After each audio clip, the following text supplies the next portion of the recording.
Good morning. Let me just test. Okay, should be okay. Quick and dirty desk today. But I'm still getting set up. I don't have stuff. But I thought, no, keep going. Soldier on. I wanted to talk a little bit about this. Shit's going down. Okay. Because a lot of people, I think that a lot of people are really confused, right, about what is going on with Twitter and X. There's a lot of sort of smoke and mirrors and a lot of propaganda and a lot of moving parts, and it's like very honestly, it's difficult to keep up with, even when you are like, even when it is literally what you do every day.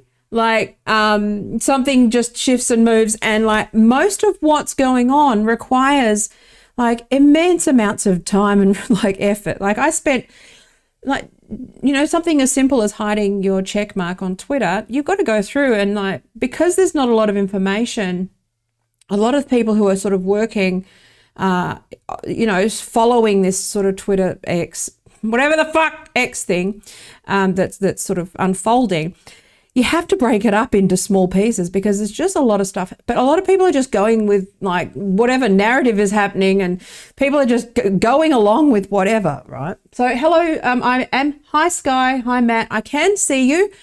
Quick change in format.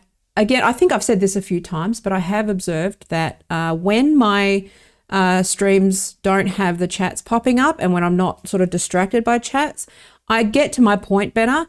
And that has a knock-on effect on the ability to edit clips, the ability to make my point, one thing that because I'm a clutterer and I obviously have ADHD, I will make malaprops. If I'm distracted, I'll say the wrong words, and getting distracted is actually not a good thing for the replay or for clips or anything like that.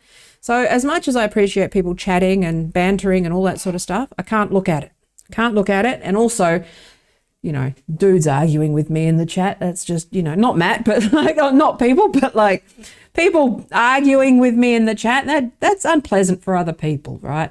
So I will engage with as much as possible, but also understand that when I do look at it, if I miss it because I'm reading a whole bunch of shit that's gone down beforehand, it's nothing personal. It's just, I have to, driving 8 cars at once, right? Even with a simple stream, it's still, a lot of things to do, especially when you're doing a screen share. Like there's literally like 8 tabs, like just for this, like there's right now I've got a list of naughty words that are considered hate speech that people use, right? So you'll find it like, it's not, it's nothing if not an amusing job, right? It's nothing if not an amusing job. And yes, I am aware of the shaking. I haven't fixed that yet. I need to buy new gear that has shock stuff in it and whatever, and I don't have that. So I'll sort that out at some other time. It's not a priority. But it is funny because but I think people need to cut people like me some slack. It's hard because people want to know straight away what's going on, and they just sort of repeat what they've heard without thinking. And anyway, so I'll start at the beginning, and we'll sort of, I want to talk about, there's a couple of things that I want to talk about. First of all, thought termination and the role that thought termination plays in getting you to go along with things that you wouldn't ordinarily consent to, where on the surface they sound great, okay?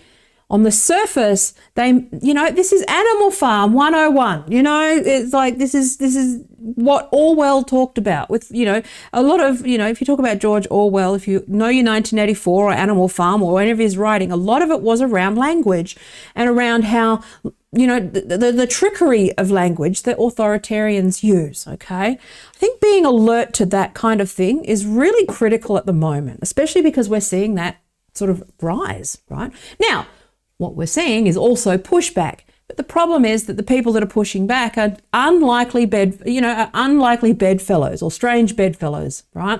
They're people that you might not necessarily, in other respects, support, right? I might have more criticism, or I might be more against what Elon Musk is doing if he wasn't fighting certain fights. They're very complicated and ongoing fights. And unfortunately, some of it has been related to the work that I've been doing for the last few years, where I've been punching fucking clouds and punching shadow, hunting ghosts most of the time. Like I've talked about this magic eye painting of sort of, dark patterns and funnels and, internet funnels, and how there's basically this sort of political MLM going on where, it's just basically one big fucking internet scam that sort of parts you with your hard-earned money. And, but it's a massive, massive industry. And it's something actually at the end of the day, I think should actually be illegal. And if not illegal, something that the tech industry needs to make heavily frowned upon as, black hat and go, no, that's not okay. Okay. That's an area. It's a no-go zone. You don't have to criminalize things to make them unpalatable and, call out the people that use them. Okay. And this MLM sort of approach to politics is, first of all, incredibly dangerous. Second of all, incredibly unethical. Okay. And second of all, I'd like it, I would argue that it's probably illegal, but that's an argument that you need to park. You can't just claim that things are illegal. You need a ruling that it's illegal. But these things like, they sort of, and a lot of it has been because when you are sort of, chasing ghosts or, trying to sort of reverse engineer a magic eye painting, a lot of it requires professional insight and professional experience and reverse engineering and being able to go, okay, well, all right, based on this thing and based on this thing and based on this thing, I can make X conclusion. I mean, yes, I have no evidence because it's not available to me. But, that's where professional insight and instinct comes in. And that's sort of the area that we've been operating in with this internet stuff. And then on the other hand, you've got these sort of right-wing fuckheads, okay?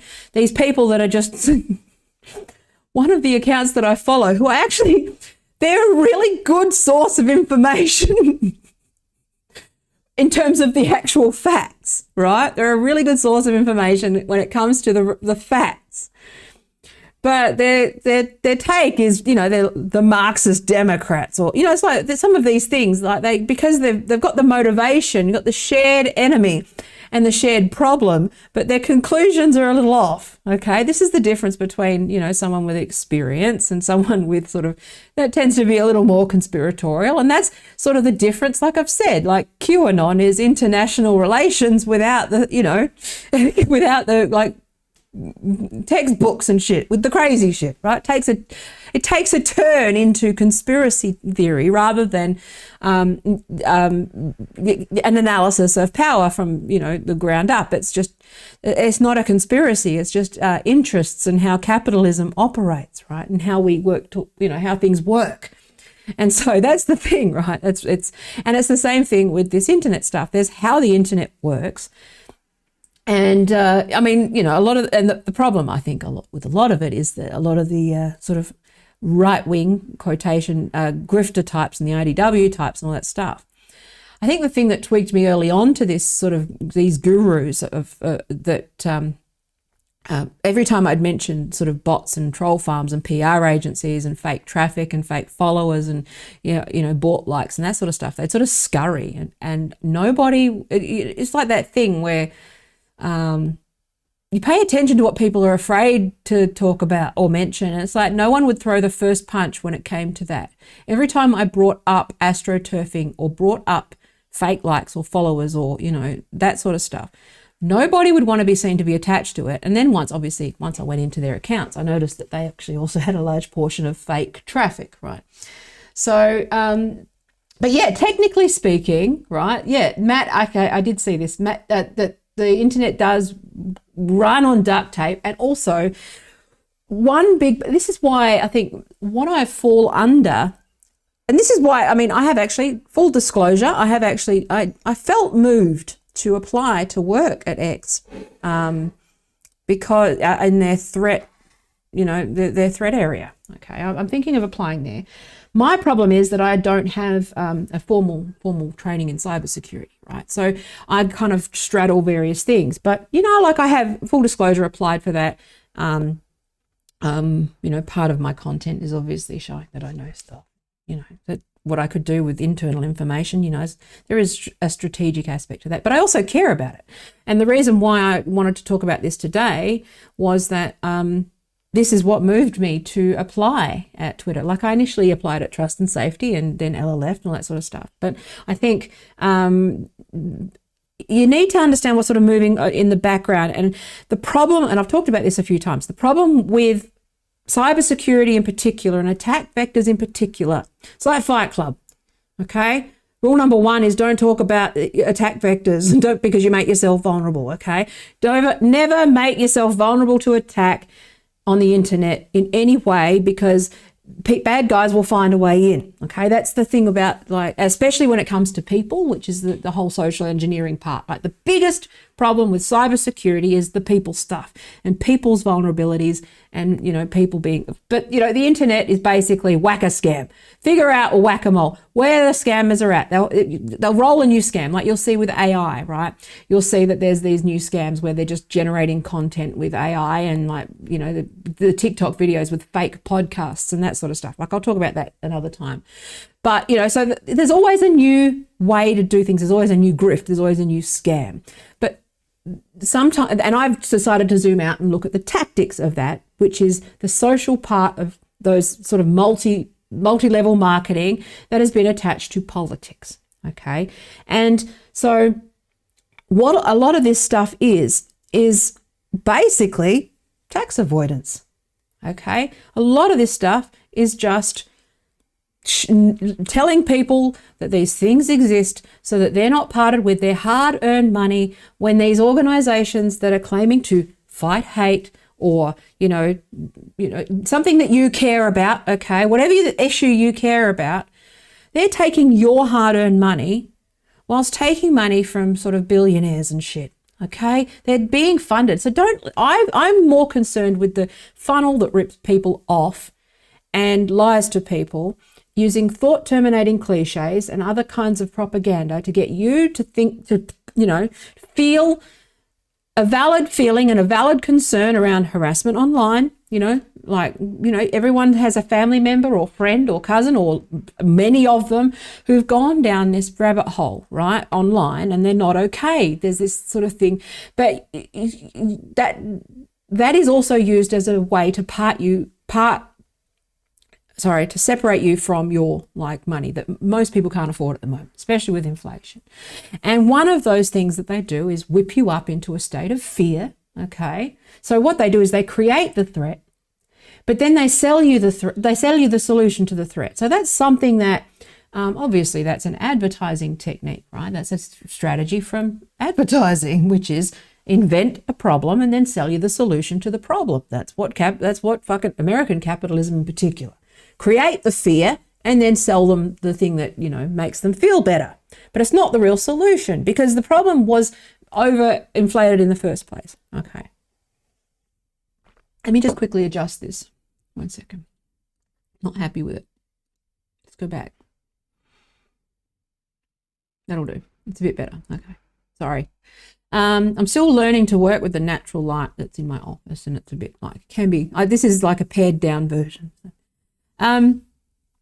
But I've been thinking about all of this stuff, and I was thinking about my grandma, and this is maybe something how I was, hi Val, and Val said old scams, new paint jobs. Yes, but they're also more sophisticated and more well-funded, and the threat of authoritarianism is very real in the fact that these techniques are not dissimilar to the techniques that cults use. Okay, they are not dissimilar. This is why it's all related. When I say that, when I wrote this essay like a couple of years ago, and I'd been wanting to write it for years before that there was a very real threat that totalism in the United States would turn into totalitarianism. Okay, those are different things. Totalism is the approach of thinking, and totalitarianism is the system of government.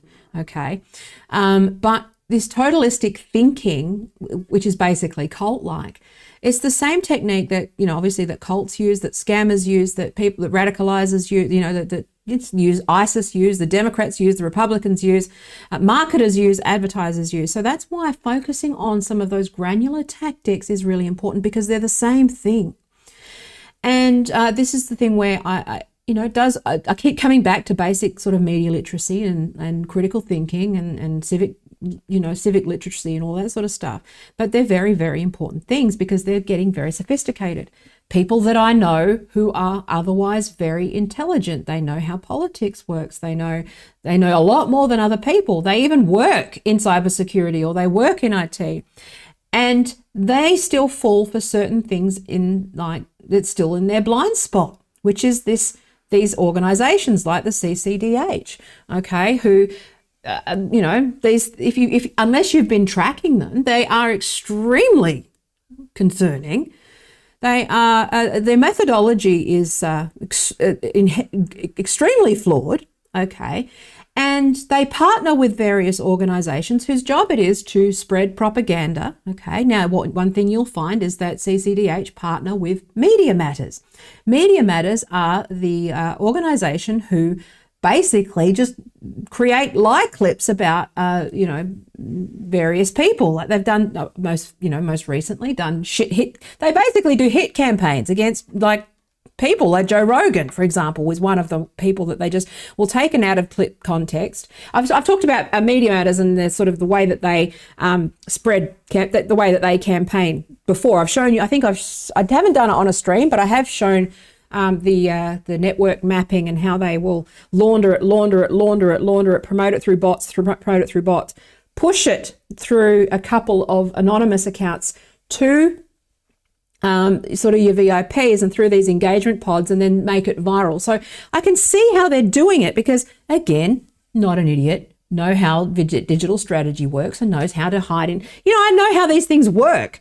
Like I've said, I'd be so rich if I had no ethics, and I didn't think that this was unethical.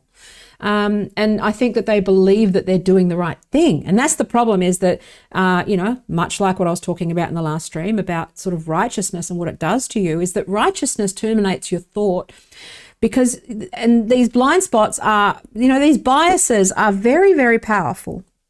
And, and this is where it comes back to the name of the video, Elon Musk is fighting. Unfortunately, despite some of my problems with Elon Musk, and the way he does business and obviously his politics and those sorts of things, okay, some of it I think is just pandering to, again, sometimes the thing about capitalism is that it can, as much as everything is political, it can be politics neutral.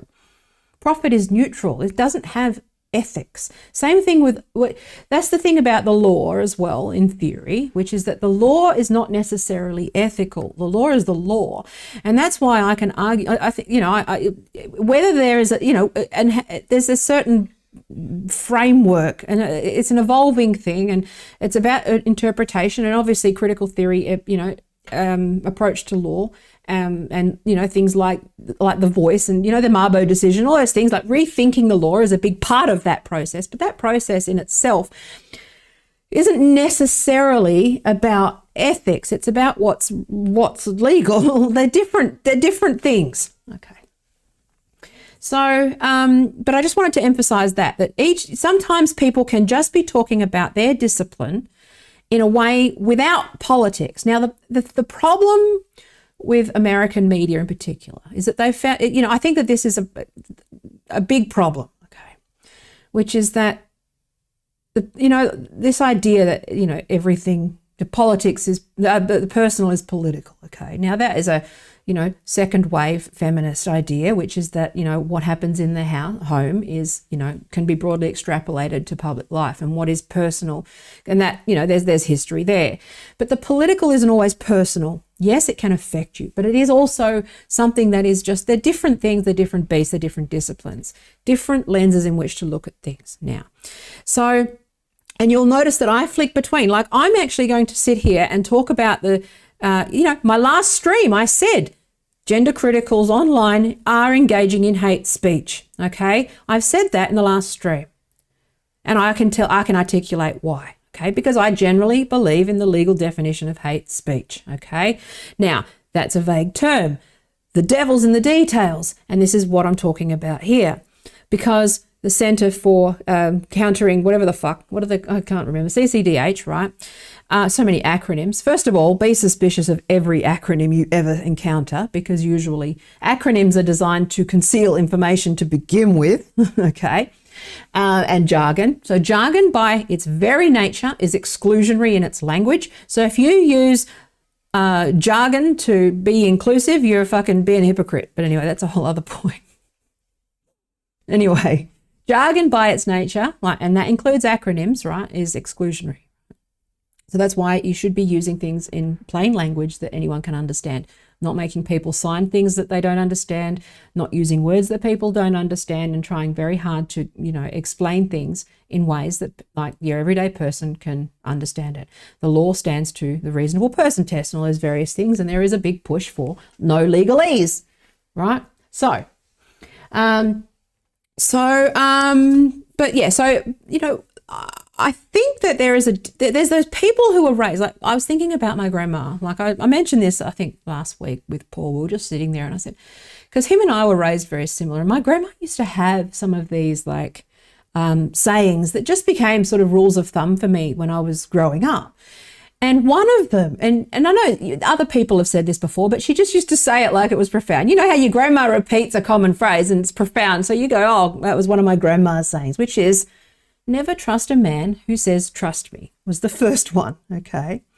The other one was, a stiff dick has no conscience, okay? That was one of her other things that she used to say all the time. And, and I was also just generally raised to be suspicious of authority, okay? Now, my dad was, if you could imagine Billy Connolly, like that kind of larger than life charisma, like personality. I grew up with that kind of upbringing where he's like, yeah, fuck off. I grew up with someone who was quite contrarian and didn't like being told what to do. So I had that deep mistrust of authority built into me from birth, right? I never, ever trusted authority. But I especially never trust people who ask me to trust them, because trust is something that you earn. And so I've always just felt healthily suspicious of people who use language, and again, maybe because I grew up with, and also I think when you're on the spectrum as well, I think you learn to you have to try to exercise your gullibility muscle a bit more, because we are prone to be gullible, right? I tend to be gullible and take people on face value and take them literally and that sort of stuff. So you've got to exercise that muscle more than, your average person might. So I've always just instantly not trusted someone who is telling me something in a way that is designed to get me to not question what they're saying. Okay, so that includes something like an organization that's called what is they called? Counter Hate, Center for Countering Digital Hate. Okay, there's too many acronyms and too many different ones. And you remember, like when Matt Tavey did the Twitter files and he mixed up his acronyms and they fucking savaged him for it. No one can possibly process all of these fucking names, but that's what this lot rely on, is hiding beneath a bunch of 501c3s and 501c4s and layers and layers and layers and layers of acronyms, so that people get confused and they go, oh fuck, I don't understand any of this stuff. Okay, that's one of the things. And I've talked about another acronym, the Digital Agency, who literally call themselves another acronym, and they work with these 501c3s and 501c4s to nudge the needle online. Like, this links to that funnel, right? This is the exact funnel. If you've been watching my shit for any length of time, you've been tracking that playbook, the Digital Organizer's Handbook, that is on the Another Acronym website, where they write blog posts and they brag about nudging people and nudging the needle and all of that sort of stuff, right? So there is an overarching theme to everything that I talk about and do, and this is very much linked to what's been going on with X. Okay, now what happened this week? So I'm going to explain what happened. There's a lot of stuff. It's so much stuff. It's so much reading. Like I was saying to Paul, because I'm in law school now, and I'm like, fucking hell, my whole life is just going to be reading. It's like just reading all the time, reading cases. And like even last night, I was like, oh, fuck. I was looking at the algorithm and diving into the code to see if your reach would change if you turn off your check mark and all these things, to try and fight some of these like narratives that are going on, right? But let me have a look. So let me just bring this up, right? So where are we? So what you may have seen if you're on Twitter or you are in sort of, you're following any kind of the news, what you may have seen was that here's the headline, the various talking point headline that came out of, let me guess, Media Matters and the CCDH and those other organizations who have, when you watch what they're doing, you can tell because they say the same, like Matt Binder, article, same words. Those people, article, they repeat the same talking points. They're obviously on script. They're on a script. They've been fed a script and then they just like regurgitate, right? It's the same business as usual for these fuckheads. Okay. So people with no integrity, they just, okay, let me be fair. Try to be fair, which is people who think that they're fighting hate and people who don't think that, like, people who haven't yet been on the receiving end of these sorts of campaigns where the bar moves and they decide that you're the one who's hateful. Okay, so let's just go there. So if you've been you may have seen that Elon Musk is suing or threatened to sue a disinformation and hate research group for, what was it? Yeah, so hang on, I could get you any number of headlines, but basically, us victims, we're just independent research group. And big bad Elon Musk is suing us. And also he smells and also his lights are too bright. And we're going to interview the neighbours on the news, like while people are going without healthcare, because that's the most important thing today is how bright Elon Musk's sign is. Okay, so anyway, so let's just fucking go with it's so, do you know what frustrates me is how fucking petty it all is, right? It's so fucking, I joke, oh, this is beneath me. You read it and you go, this shit is beneath me, but it's actually quite important. So I'm just having, yeah, so, Yeah, so Val actually mentioned ad hominem, so a big part of it. So you'll notice if you've seen me, like someone else is undergoing a cancellation at the moment by these Media Matters people, which is Ben Burgess by proxy, and then Anna Kasparian and people like that, who the second you sort of step out of line or go, okay, Jesse Singal actually, for some reason, seems to be ground zero. They really go after him more than anything else. But it's obvious AstroTurf on behalf of like Pharma or whatever. It's obviously wholly detached from like trans. I think anybody who isn't sort of in this weird super online weirdo thing that's like culty and, you know, like it's basically, you know, the left-wing version of you know, being in the 4chan mass, they're basically the left-wing shooters, right? They're kind of in that mindset. Thinking about, again, belief separate from behavior, right? When you're just saying it's just about gender-affirming care, when you know full well that it's got nothing to do with the belief and you're sort of straw-manning and ad hominem that person, is a good sign that you've been radicalized, because every issue has complexity and depth to it, and gender affirming care is no different to that. And there have been some things where they're rolling stuff back in Europe and, you know, people like that. So I think most sane, reasonable, rational people are where I was, you know, 7 years ago, which is that, you know, like there's concerns and it's valid to have concerns, and you are not extra, you know, you're not left, you're not out of the left, whatever the fuck that means, because you go, you know what, this seems like there's a lot of money to be made here, and you might want to fucking pause a little and go, okay, this is AstroTurf. There's a lot of bots and there's a lot of people coming under attack for saying fairly benign things. Like anyone who's talking about cancel culture and the left in 2023, it's like, well, no, it's just fucking different. They're just like AstroTurf campaigns. Did you not know that those are a thing? It's like, okay, anyway. But the same thing's happening with Elon Musk and Ben. There's a whole pattern. It's just once you understand that rhythm and the playbook and the same tactics over and over again, where they sell you the fear, they attack opponents, the disinformation playbook. I've talked about this so many times. You know, slander your opponent till they either give in or, you know, whatever, okay? Or double down. Because another big part of this stuff is that they want you to double down into it. People who hate Elon Musk and the disinformation people, they want you to double down so that they can then sort of further, you know, make further claims. If you're someone like me who won't double down and just stay firm and go, no, this is actually just false, and that, anyway, so you get what I'm saying. So it's the same thing. They want me to turn into a full-blown uncritical Elon stan because then I'm easily dismissed. Okay, it's part of the reason why I just get left alone, because they know I'm not really double down under. I'm not actually, you know, like particularly nudgeable. I know what I'm talking about, and I go, well, no, that's bullshit, and I fucking bring it. Like today, I was basically like, no, fuck off. You're not, like, go away, stop it. Yeah, ever since a certain National Socialism movement co-opted the term socialism as a Trojan horse. If you know your history, you can see it. You know exactly what this is, okay? It is an ultimately right-wing fascist movement. Like I've said before, I wouldn't be surprised if a lot of the anime, transy fucking bots on Twitter aren't actually being funded by those by the far right to push people away. Right? Again, this stuff's quite sophisticated, right?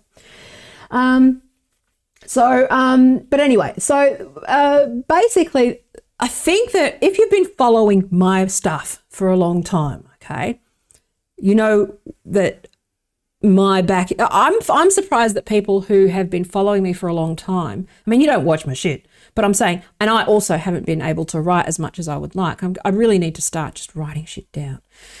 But this has been my writing because I've just been stretched so thin. So streaming and talking about my thoughts is just the easiest way to get my stuff out there.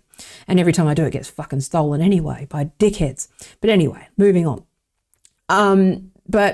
If you've been following me for a long time, you'll know that like my support of like what's going on here, it's just in line with everything I've been talking about, which is that, you know, these organizations have no sunlight.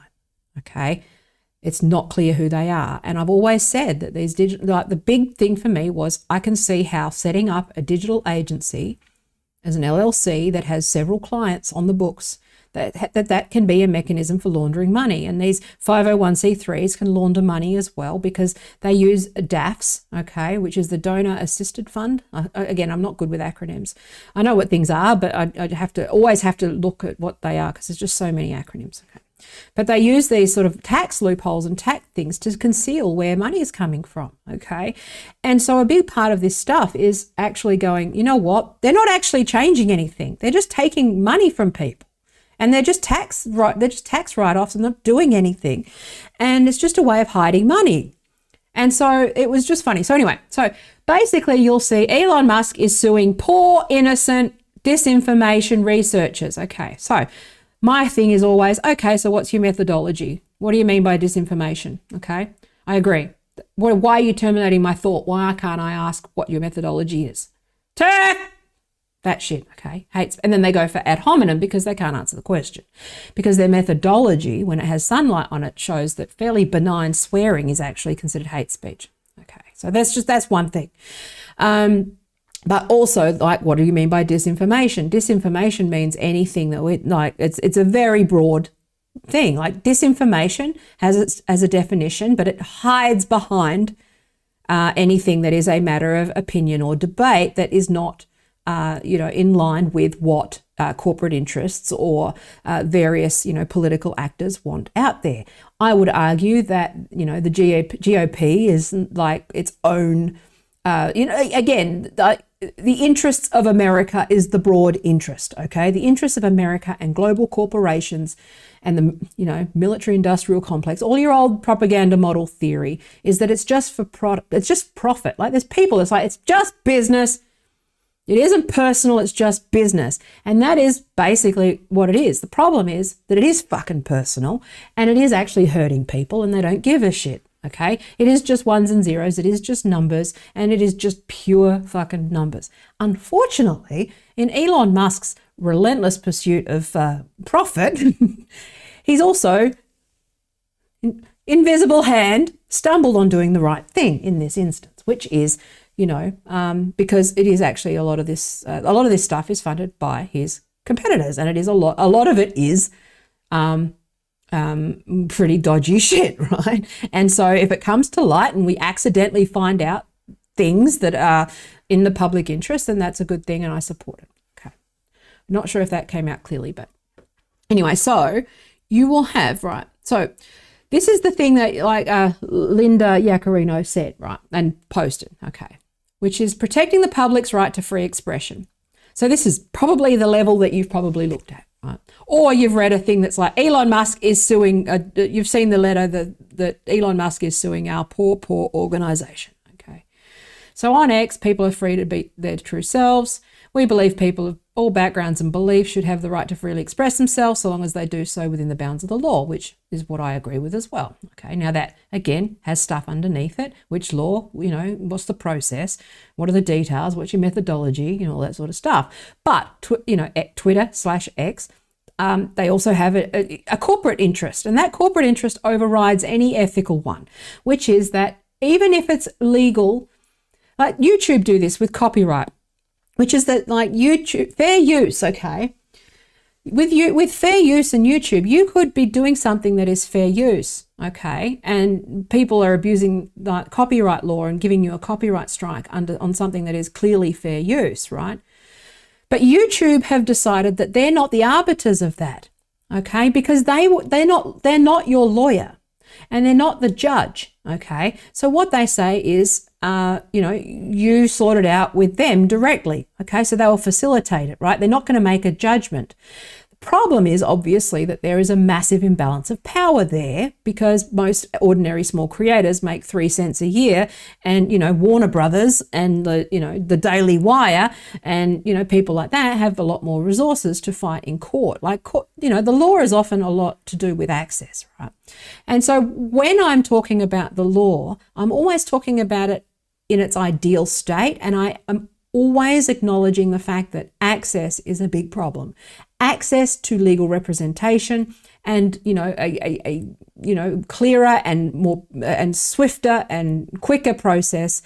The kind of law that rich people get, everyone should have access to in a functioning society, right? that said, YouTube say, well, we can't, because they did try to get involved initially. They did try to actually get involved, but now they have reached a point where they go, well, we really can't, we're not the arbiters of this, right? So what YouTube do is they just go, well, it's a risk. Because a lot of it is about risk.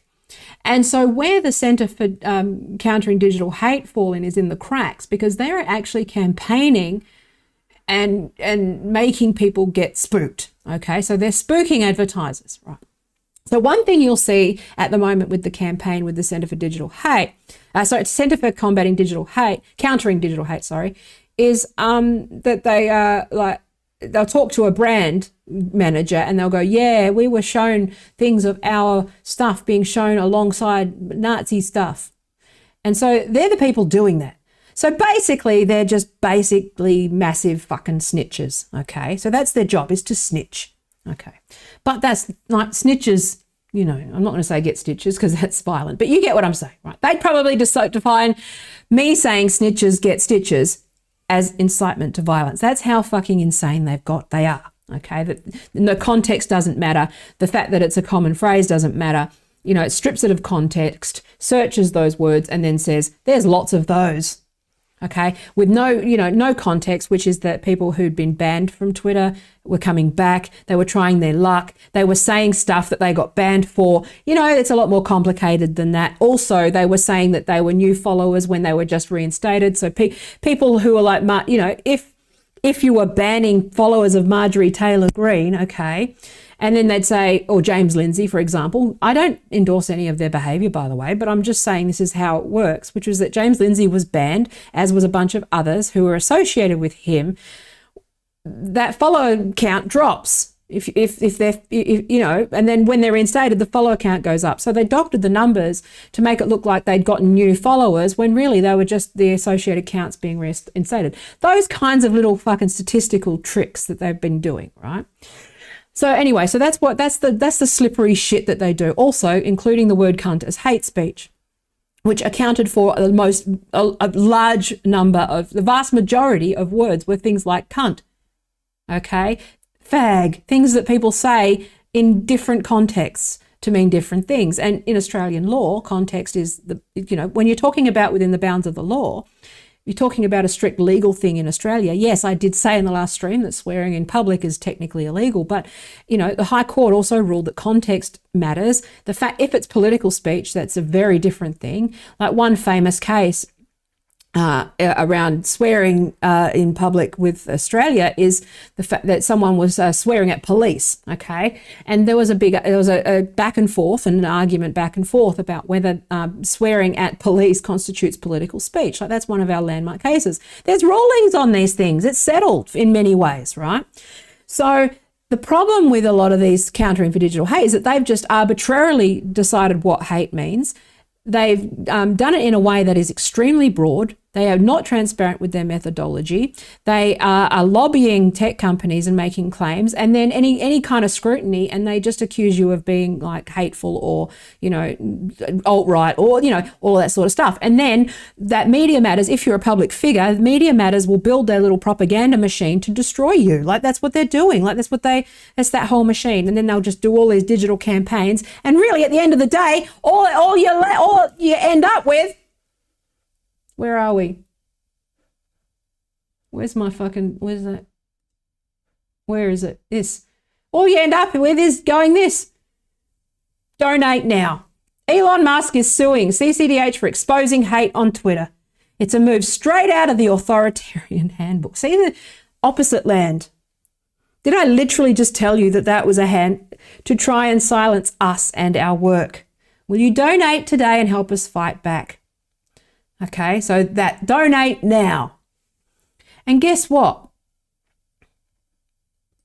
You can use your donor advised funds. Make a gift from your donor advised fund or DAF to support. Do you know what this is?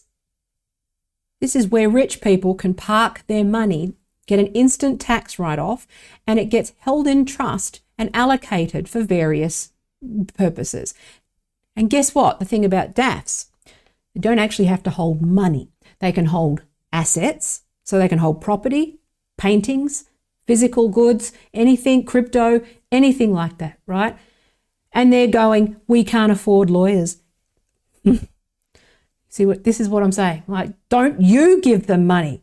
That's all I'm saying. My only point is, don't you give them $20. Don't give money to people who don't have that. Okay. So that's my main thing.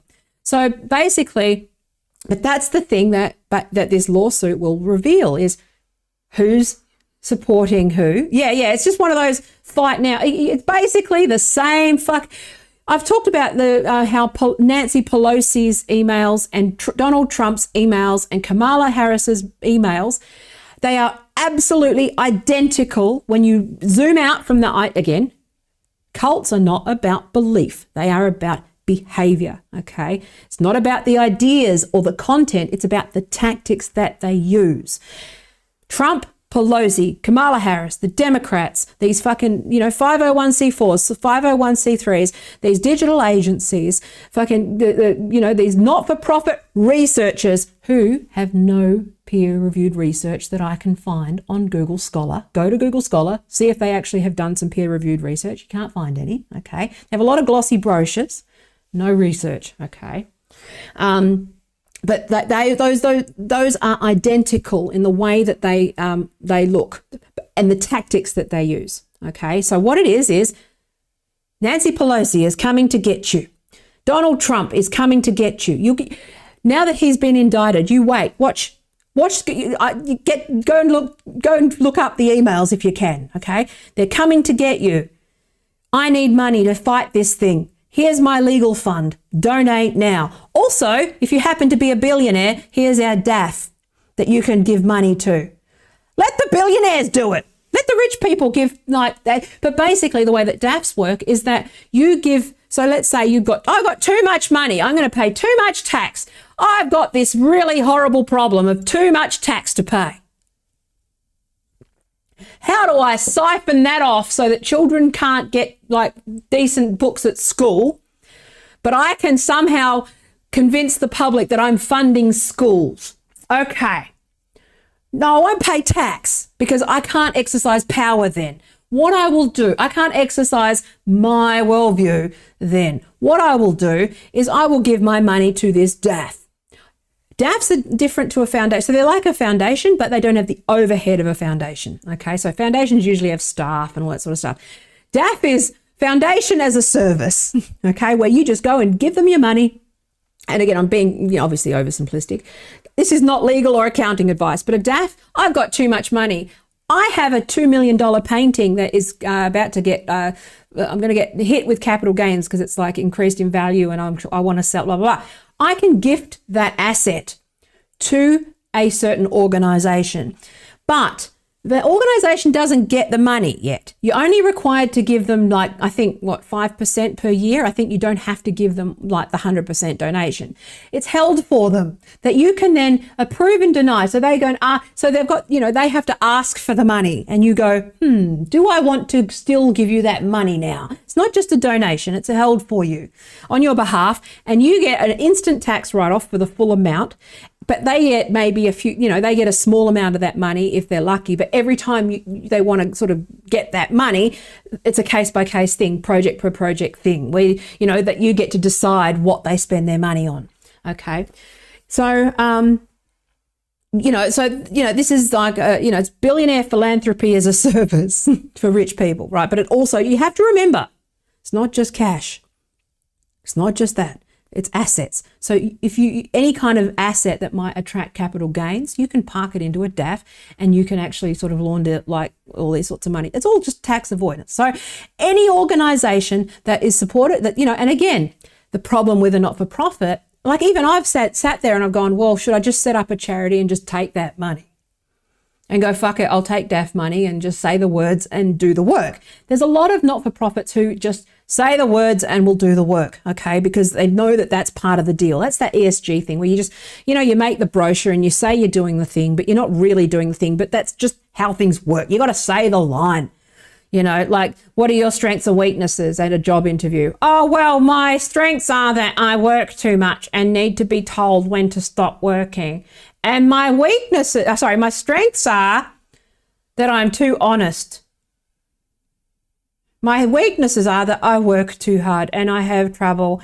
You see that sort of stuff, right? You just say the line. You don't mean it, because you don't say, I just need money because the fucking rent's gone up, so I need a pay rise. You don't say that, right?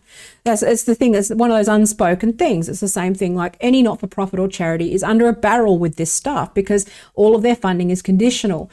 The problem that I have with it is that they're double dipping and claiming grassroots support when they're clearly not supported by grassroots. A lot of this stuff is smoke and mirrors. Don't give them your money. Don't give political causes your money ever. Okay? Don't do that.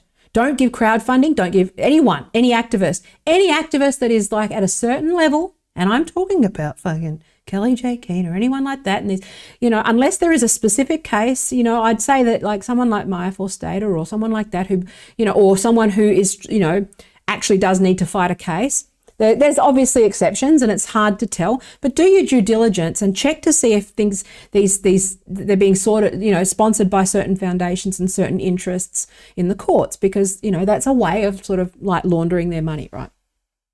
So, you've got those DAFs, right? So anyway, so that's what the CCDH is, okay? You got to understand that they're the second that they've got an email out, Elon Musk is coming to, you can guarantee if you subscribe to their email newsletter, Elon Musk is coming to get us, donate now, okay? Do you hate Elon Musk as much as we hate Elon Musk? But the reason you hate Elon Musk is because we're feeding you propaganda and half-truths about the fact that things are complicated and that bad people can do good things and good people do bad things and all of that. There's no heroes and villains, and I'm not saying Elon Musk is bad. I'm saying he's complex and autistic and lots of different factors. If anyone's not saying that these things are complex, then they're probably trying to rip you off, okay? So that's, again, never trust a man or trust someone who says, trust me, okay?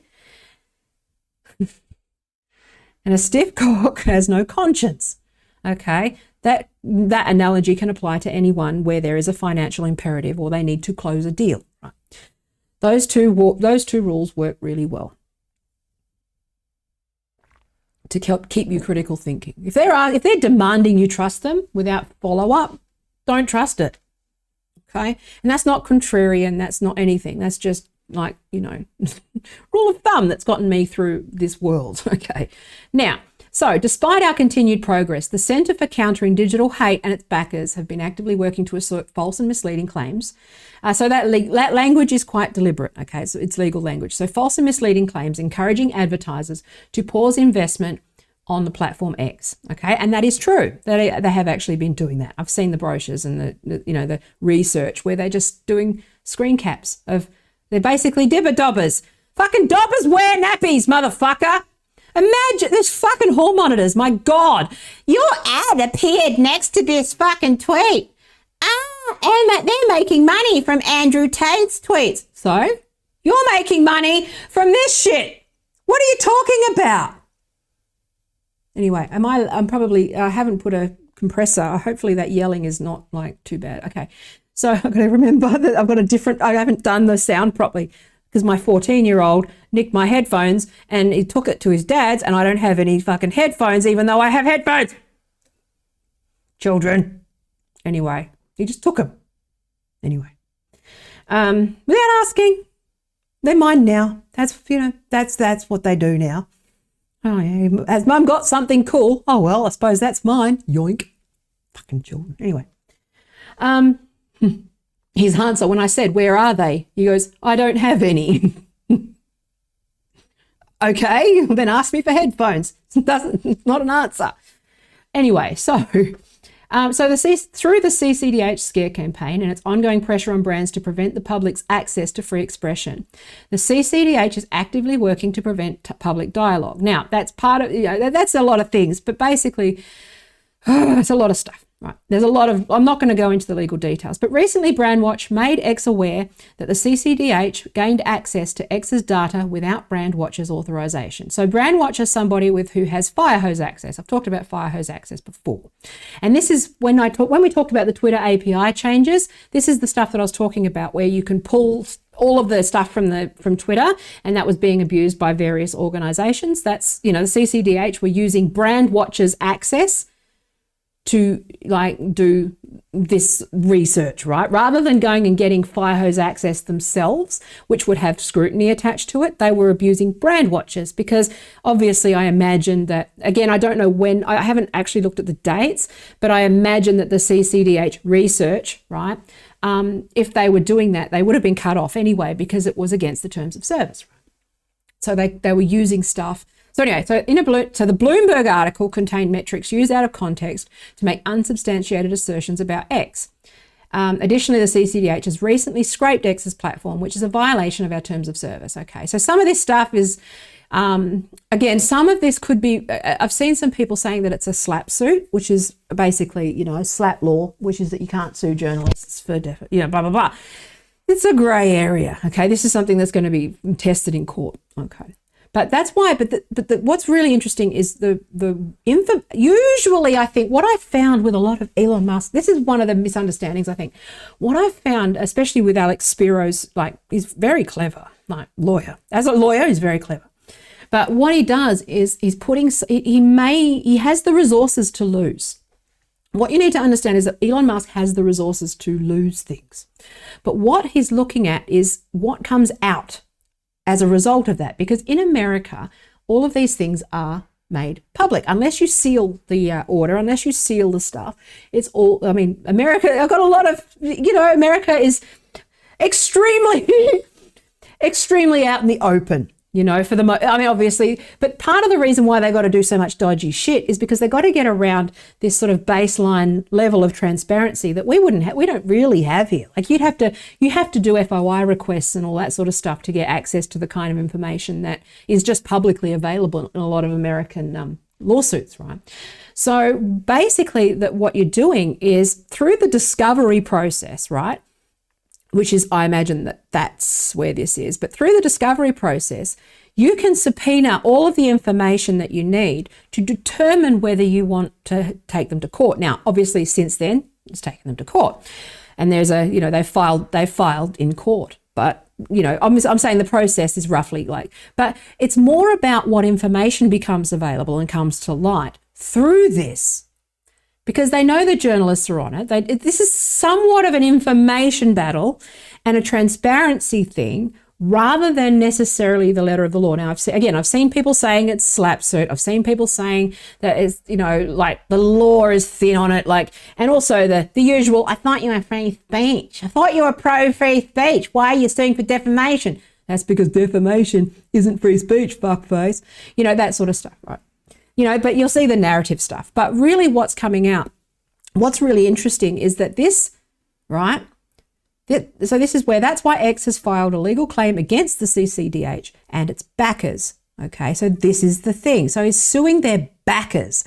But what he's going to have to do to sue their backers is to reveal who the DAP people are, who's funding them. Okay, and this is actually really interesting because this links to if they are, this is, you know, like, this is not, it means that we may actually have tabled factual evidence of the things that have been largely left to QAnon kooks to fucking, you know, claim. You see what I'm saying?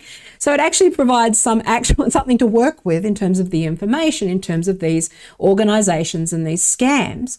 So in a backwards way, like, it is a bad faith argument to say that Elon Musk is just an evil billionaire, because if he was an evil billionaire, he would just, you know, he's going to, the consequences of this is that it's going to put sunlight on some of these organizations that are tax havens and tax scams. And he's like, fucking, you know, again, through his self-interest, is actually going to be doing some good here, which is to put sunlight on some of these things, which is these dark orgs, these DAFs, you know, the philanthropy organizations, the 501c3s and 4s and LLCs and digital agencies, and, you know, the propaganda companies like Media Matters, and, you know, the relationships with magazines like Rolling Stone, Wired, you know, Mother Jones, you know, those sort of things, the Hamilton 68 dashboard, all that stuff that came out in the Twitter files, and how the degree to which that relationship, how tight those relationships actually are. This lawsuit will actually, just through discovery, reveal a lot of that information, okay? And it will stop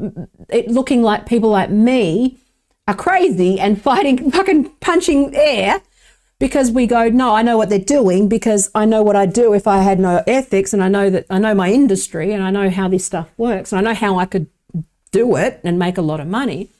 And it's part of the reason why I quit tech, was because I can't operate in this environment knowing that this is how my competitors are operating and they're not doing anything about it.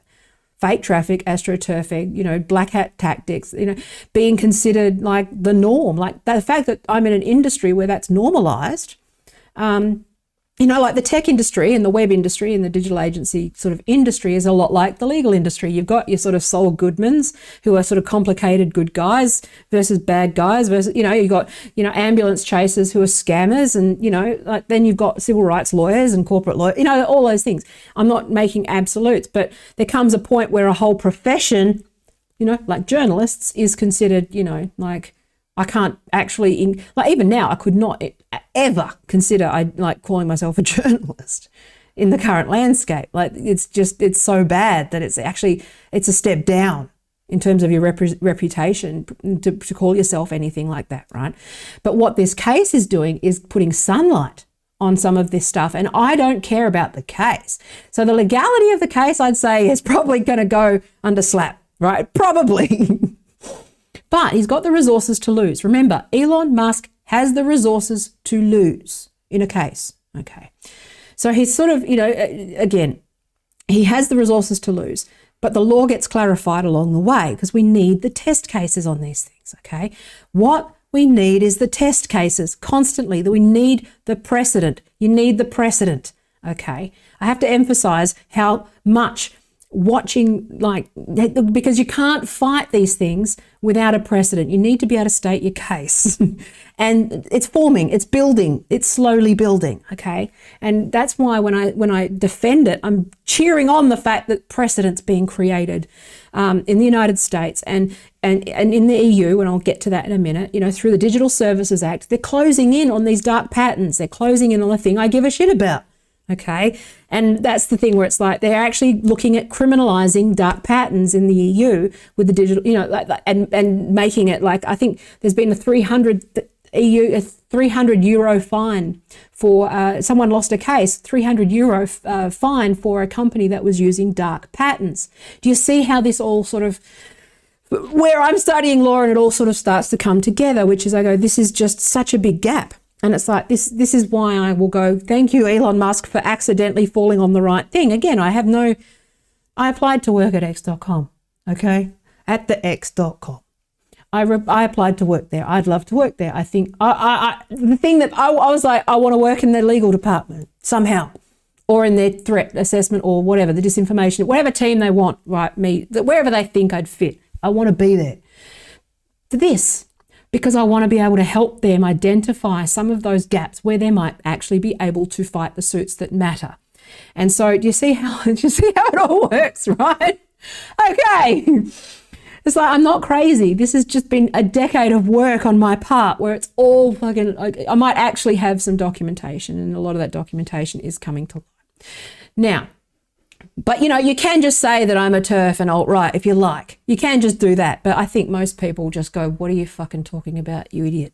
So anyway, so basically, the CCDH is actively working to prevent free expression. So that includes that's a dog whistle. Free expression. No, free expression is actually, what I find it actually really interesting that they've used free expression, because freedom of expression has a legal distinction from freedom of speech.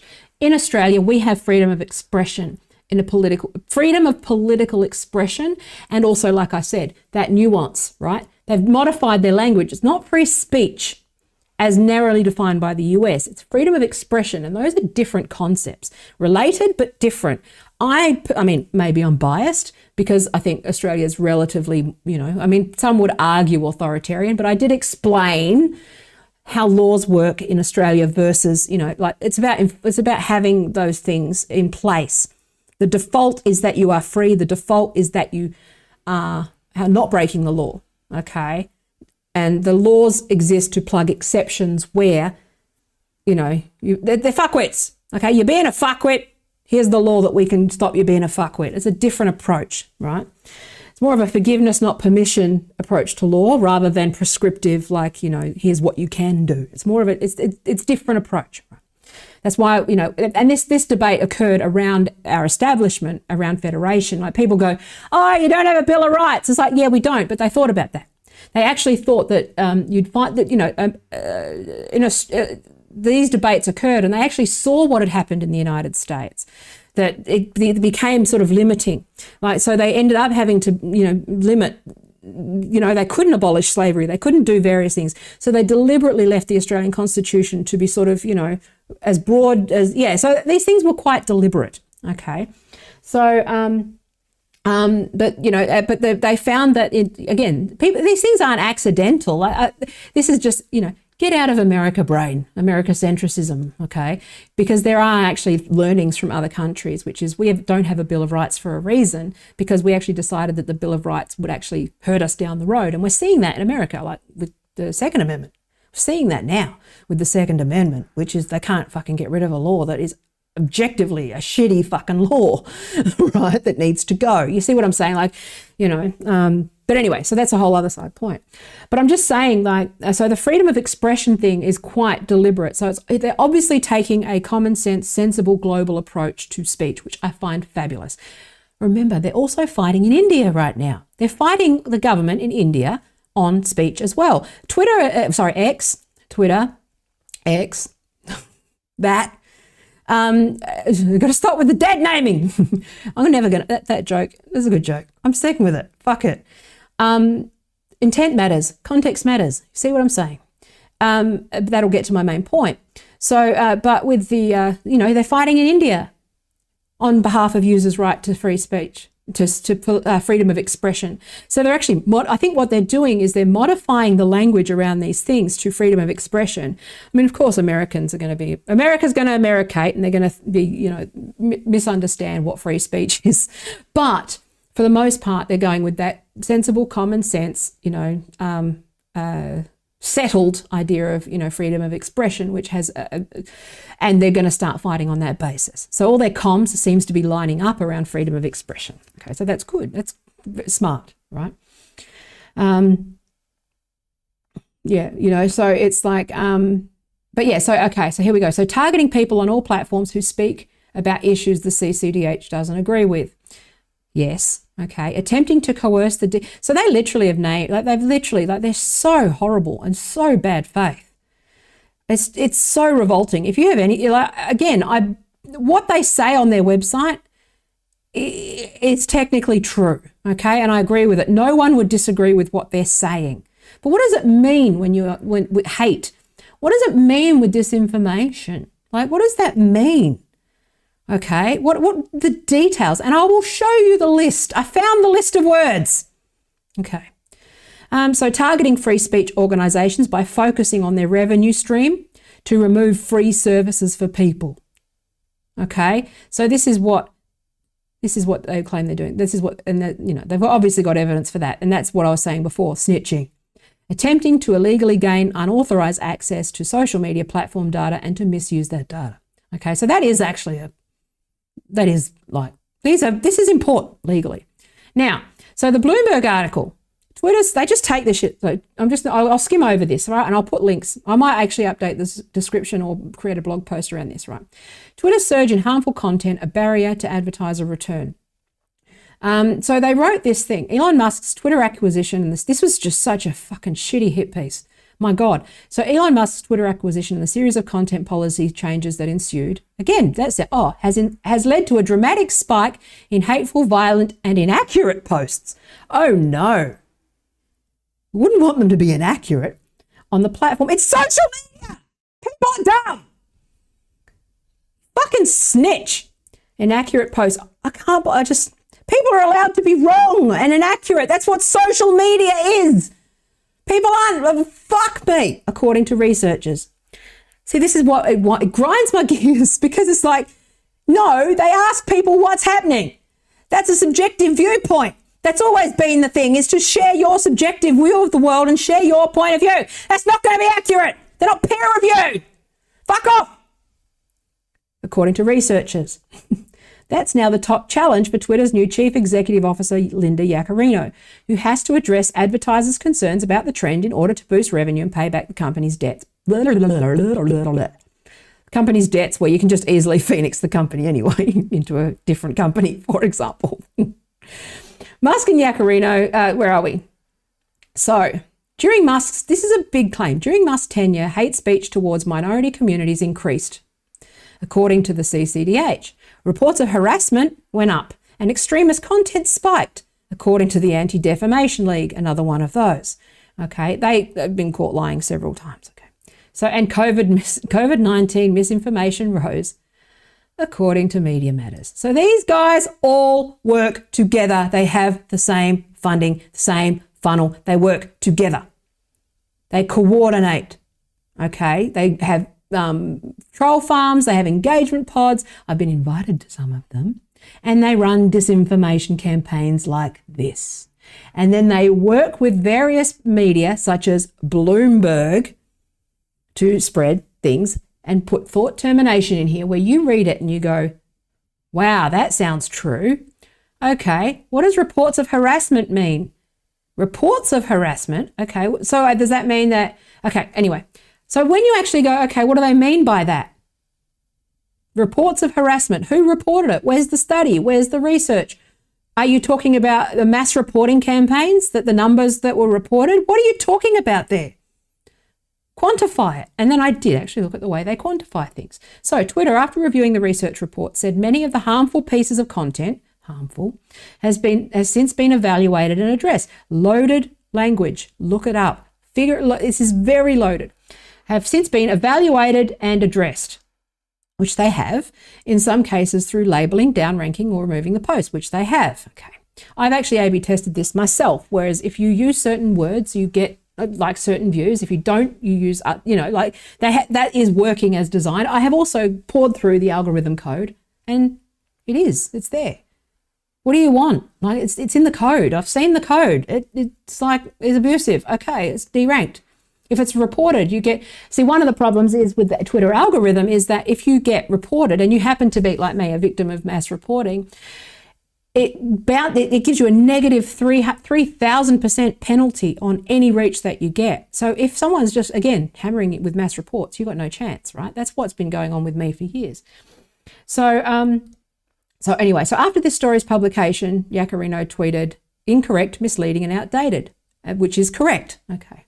So Twitter has made a series of changes to its content. So also remember, one thing that you've got to remember, that once this hits the courts, every tweet that Twitter communicates and everything that they communicate is then sort of obviously going to be tabled in this case, unless they settle it, right? These things. So the thing, just assume that every time Elon Musk tweets or Linda tweets or someone who's a representative of Twitter, posts or whatever, right? That they have gone through legal with it because there's legal implications. Okay. So, because they're communicating on behalf of the company, right? So just remember that. They don't just make stuff up like you on Twitter, okay, like me. They just talk shit. I don't go through legal, okay? So here we go. They laid off their trust and safety employees. No, they didn't. They restructured it. They're hiring again. They restructured the department. I'm literally, that's what I've applied for. So anyway, I know this. They've literally just restructured it to have 3 specialist teams underneath it, one for election manipulation, one for threat something, and threat, I can't remember, and then the legal and policy team, the 3 separate departments. And the Irish team is actually the one who are overseeing it. The head of that is in Ireland, which obviously, because Twitter's headquartered in Ireland, that's actually at the, they're at the behest of the GDPR. They fucking do it. What the fuck are you talking about? Okay, this is where it becomes an ad hominem. It actually becomes a lie and an ad hominem attack, okay? You can still do the same thing with fewer employees, okay? And especially if you've got like CIA and Democrat and like political operatives like bloating your head count, which Jack has.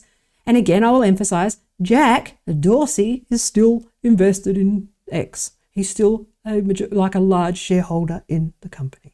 He's still Team Elon. He still backs Elon. Okay. Now, those changes, in addition to turning off advertisers, have alienated many users. Oh no. 1 out of every 4 Twitter users. So who said this? By Pew Research, okay, said they are unlikely to stay on the platform next year. But that's like most people would think. Again, what does it mean? Okay, I have actually looked into the details of that, and like there's lots of different reasons why that's the case. Okay, so Twitter's Yaccarino, since starting the job in June, so 75% of Twitter users are staying. If you look at it the other way around, you see what I'm saying, right? It's just a matter of like word games.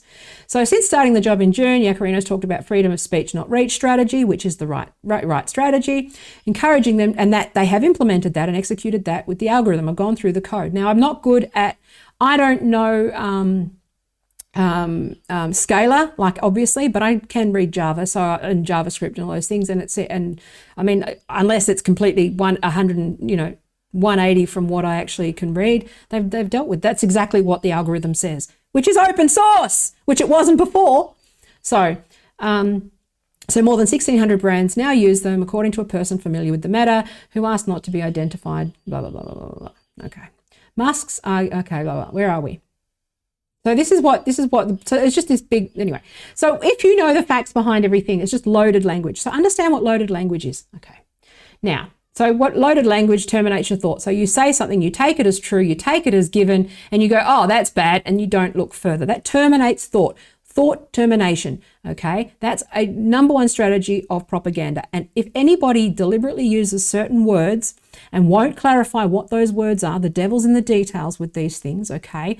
And if how they react to you asking a follow-up clarifying question, like, okay, what's your methodology? What words? What do you mean by harmful content? What do you mean by hate? What do you mean by disinformation? Who's doing disinformation? Are you talking about professional journalists or ordinary users? You see what I'm saying? And then they go, murder her! You don't trust them. They've lost your trust. They don't deserve your trust for a start, because there's plenty of people you can find that are trustworthy. So this is the thing that they posted on, so the Musk bump. Okay, now, so these are their claims, right? Hang on, hang on. So the number of tweets containing slurs is far higher under Musk. It will be, because he's reinstated people who shouldn't be banned for using slurs. You see this sort of... So on Friday, the New York Times published findings from the Center for Countering Digital Hate on the volume of hate speech. See, that's the line that they go. They've looked at hate speech, hate speech, hate speech, hate speech, hate speech. Okay. So there's been, here we go, 3,000, this is the snitchy, this is the hall monitor shit. Okay, 3,876 daily tweets mentioning the racist N-word on Twitter. So it's up 200%. Now, okay. There have been 3,960 tweets daily mentioning the homophobic term that, okay, on Twitter, up 58% on the average daily rate in 2022 before his takeover of, blah, blah, blah. There have been nearly 18,000 daily tweets mentioning the misogynist term cunt on Twitter. Now I see why I'm in trouble. Because I say it, and also that's a protected word politically in Australia. Also, Australians, it's not a misogynistic term except in America. So again, this is the UK and America. And also it's not a fucking. You see what I'm saying? And this is why you end up finding that you have to die on this hill, because look, nearly 3,800, 3,900, 18,000, 5,000. So the combined, that one, and that one are less than the one that's arbitrarily included. You see how they can stock? So basically, they can say, and again, I'm obviously, there has been an increase, and I can explain why there's been an increase, which is because there's people who use those words were allowed back, and they were testing their luck. That's a normal behavior. They were letting off steam and shit. Who cares? Again, it matters because was it in the direction of a person? Was it political speech? Was it a joke? I know an awful lot of gay people who use that word. I know an awful lot of trans people who use that word ironically in their content to, they say stuff. I know I use the word cunt quite happily and proudly and will die on that fucking hill. Okay? Right? N-word, rappers use it. Okay, I'm not saying that, again, I don't advocate using those words because I don't. because I don't do those things, but I don't police people's words either. I'm not a fucking hall monitoring snitch. I only care if people are using it repeatedly to harass. Okay. And that's where it used to be, which is that it was, what I find hilarious is the fact that there was still 2,500 before him. They weren't gone, were they? There's just a little bit more. It's a bit more because that's just gaming the numbers, which is the people, the demographic that will use those things, including comics who've been banned. I know one particular friend of mine, Ben Pobji, is verified, is a comedian, a published author. He still hasn't got his account back because he got banned for using the word cunt.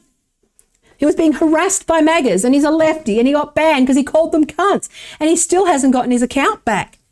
Okay. And it's like this cunt it seems to have higher weighting than a lot of this other stuff and it's arbitrary. You see what I'm saying? And then you go, well, I have to die on the faggot hill. I have to die on the tranny hill now because it's like, well, no. And then you get these other guys that are like, oh, well, it's offensive. Yeah, it's offensive. Of course it is. Doesn't mean that there's a legal case for you to censor it. And it doesn't mean that it doesn't have, that context doesn't matter. And also, calm the fuck down. It's a word. I don't use those words because I don't use them. They're just not in my vocabulary. And also, like, the N-word's not in our vocabulary here anyway. Okay? It's just not something that we do. It's an American word. And it's like, okay, so what we're seeing here is an American definition of what the words mean. That's fucking worrying because Americans don't know what words mean. They're redefining all the words, what they mean. It's like, no, fuck me. So anyway, that wound me up. So our research is based over time data from Brandwatch. See, they used it. So they illegally used the API to do that, right? So anyway, that's what, yeah. So Brandwatch's figures cover all mentions of a given slur or its plural equivalent in English language tweets worldwide and include retweets and quote retweets. So if you quote retweet somebody with the word cunt in it, that counts as hate speech according to their criteria. This is why you've got to read below the fucking lies. Okay? Like fucking hell. Okay, anyway, so I'll show you the list of words they use, the snitches of the internet. Okay? Again, it's got nothing to do with hates. Again, I think that it's very clear that using the word tranny out of context, like as a threat, intended as a threat in the replies to someone who has asked you to stop, that counts as harassment. And, you know, obviously doing that is wrong. Deliberately misgendering people in their replies, that counts as hate speech. I get it. But it's the context and the fact that there's no way, like they just arbitrarily report this like it's a fact. And it's not a fact. Okay, now, yes, again, that's that slippery language, right? It's that you need to just decide what hill you die on, and unfortunately, I have to die on the hill with fucking the people who use the N-word on Twitter because I use the C word and it matters. But look at this chart, okay? The daily average of cunt was 13,514. I reckon I'm about 2,000 of those. Kidding. I use cunt all the time. Politically, it is political speech in my case. It is legally protected political speech. Cunt is legally protected political speech when you are a radical feminist doing radical feminism. Correctly. Okay? It is political and protected speech. Freedom of expression. Okay? Now, this one, not so much because it's not political. I mean, again, they're different things. Okay, now I also know a lot of trans people who use this word to describe themselves, and that's like, there's a pretty decent, might just be the cohort that I know, right? Obviously my sample's not huge, but you know, there's an awful lot of trans people on Kiwi farms who use that word, right? And they are trans people, they're transsexuals, right? Transsexuals often refer to themselves like that, right? I wouldn't refer to them that way because obviously I'm not trans. So it's like, but these things are fluid. And the fact that these fucking hall monitors are just reporting words with no context and using that as a basis to snitch on you with advertisers, okay, like, and get you deplatformed, right? Yeah, it's a performance val. Okay, so it's, I've already read this stuff. It's called, it's like it's a performance. Well, I'm on the TV. Okay. But it's just like, look, you need to look at these numbers. But what they did was they took the Musk bump. Now, look, I'm going to say, look, them being up a third, yeah, but I was on the verge of being banned for saying cunt. I say cunt again now, mostly because that dipshit, what's his name, Ben Collins, complained to Twitter that people were saying cunt. So I was like, well, I'm going to fucking start saying that again. And everyone decided that they were going to say cunt. I love that word. It's my favourite word. Pisses people off. I've got an essay on it on my website on why I do it. It is deliberate and strategic, political, many other things. You don't get to decide how I use words with my fucking face. My intention is very clear. It is not hate speech. Intention. And when you're talking about criminal law, intention is the only thing. Okay, now, again, obviously, doing things negligently is a different thing. But for the most part, you've only committed a crime if you intend to, and it's intentional. Okay, intentional, reckless. Okay. Anyway, I'm being hyperbolic. Okay, you have to. There's always that compromise between being entertaining and being precise, right? And being, short and being, that's what you trade. For the most part, that's the challenge of plain language and, these sorts of things. So, but yes, there is a bump. However, but if you look at the way these numbers are skewed, right, they include cunt. And it's the vast majority. So really, if you're looking at overall the number of actual tweets, I mean, again, they don't show what the total number of tweets that they looked at were. How many were there? See, they haven't actually shown how many tweets they looked at. No, they don't show all of the number. I imagine that out of, like, if that's 0.1% of all the tweets, okay, then that's a good strike rate. But the way that they're doing it is that they're including all of these things, and you see how that statistical fuckery happens. Rule of thumb: never trust anyone who only talks in hundreds of percentages, because usually it means that there's a marginal increase. There you go. So engagement on tweets containing slurs is up under Musk. Now, they include quote tweets. They include replies. That also includes people who are saying, don't say that. That's wrong. That's offensive. Stop it. Okay?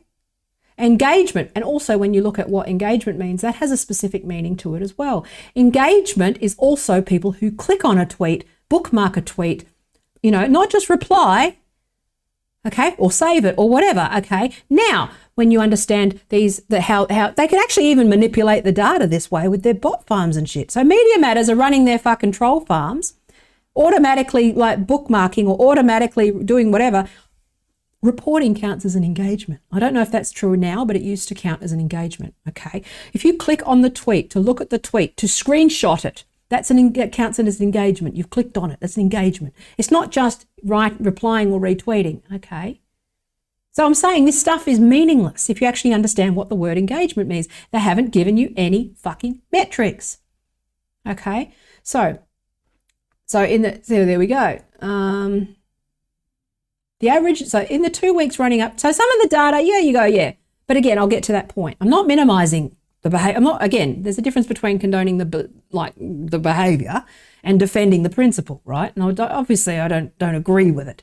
But because I defend the word cunt, I have to be consistent and go, well, okay, well, I have to defend all of it, okay? Unfortunately, that's where we find ourselves, because this is the problem with things like hate speech or hate, is that, yes, they are legally defined, but that needs to go in the court and be at the mercy of precedent and things that are decided, not left to some opaque billionaire funded thing to decide what words are okay and what words are not okay. Yes, okay. And again, I'll say the UN, various other people, there is some, I'm not saying that, the courts know more than all of the professionals, but this problem of these organizations that are corrupt and whose financial interest is in doing the bidding of the rich, of those people with a commercial interest, okay? It's not to be trusted, and it's definitely not to be taken on face value, okay? And you need to be looking at this stuff with a fine-tooth comb and going, okay, well, how are they fudging the numbers? And also, is there a more charitable explanation for why this bump has occurred? Okay, now, a lot of it has been that the people who paid for Twitter Blue were being harassed with slurs and being tricked into, and they were saying it. And then, you know, like a lot of the people who are just going about their day were being like, you know, and then they would retaliate and say you can't, and then they get banned, like what happened to my friend Ben, okay, like back in a few years ago, where they were hounding him and he retaliated and said, fuck off, cunt. And he's got a permanent ban on his verified like comedian account, okay? And he still can't, you know, like he can't get it back. And this is the thing where a lot of them were goading you into saying shit and pushing and pushing and pushing and pushing and pushing and pushing and goading you. And then mass reporting you. So this is one of the things that these guys do, is that they will goad you and goad you and goad you and goad you, but also keep reporting every tweet on your account, waiting for you to fuck up. They wait for you to fuck up, and then you fuck up, and that happened to me. And that's how I knew I was being mass reported, because I got stupid suspensions for stupid shit. And it was like, oh, okay, they're sitting there and they're waiting for you. They're going through old tweets, reporting you. So first you get like your first round of suspensions for old things you've said or whatever, bad jokes or whatever. And one sticks. And then eventually they just keep goading you and goading you and goading you and goading you. And then you fucking finally lose your cool and retaliate. And then you get a ban. Like that's a known strategy, but these guys use those strategies. They know that is what's going on because they work with the same fucking agencies that do that kind of thing, like the, you know, the Democrat operatives and those engagement pods and those like troll farms and the PR agencies and digital agencies and fake likes and fake followers and all of that stuff, okay? They use that. They know that is the most plausible explanation for any of this bump, which is the fact that, you know, people were more upset and confused and tense and scared, and people were going to use those things because people operate in a certain way when they're in uncertainty, okay? When there's change, people are going to let off steam. Now, also remember that a whole cohort of people had been banned unfairly, okay? Now, some fairly, okay? Some a lot really unfairly, or at least had no mechanism to, you know, do that. Like one thing, when Megan Murphy was invited back, and I think I expressed it at the time, was like, for fuck's sake, have you learned nothing? But she returned and said, you know, she basically just doubled down on what she got banned for, right? Which was to misgender Jonathan Yaniv, which I still, you know, again, I don't agree. I don't agree with the behavior. I agree with the belief and not the behavior, right? That's right. So I don't endorse it. It was funny, but you know, a lot of people were doing that because they'd been unfairly targeted and unfairly banned, and they got their Twitter account back and they're like, fuck it, I'm saying what I want to say. That's the most charitable explanation for it. And the same thing with these, you know, more followers, right? So here we go again, that old nugget, LGBTQ hate. What does that mean? Well, that means that you can't say that maybe caution, anything even remotely like that. The threshold for that is very, very, very, very high. I would be considered LGBTQ hate, okay, for making jokes or, you know, talking about, you know, like if you want to go and see that in action right now, and the bully bots and the sort of astroturfing that is clearly happening on behalf of, like, you know, the people like Pharma. Like if you look at their annual reports, it's marketing, right? They're just astroturfing this shit, and trans people are suffering politically as a consequence of that, and that's why I care. But it's you go in and look at like Anna Kasparian's mentions at the moment, like the way that she's being sort of mischaracterized for saying that, hey, hang on a minute.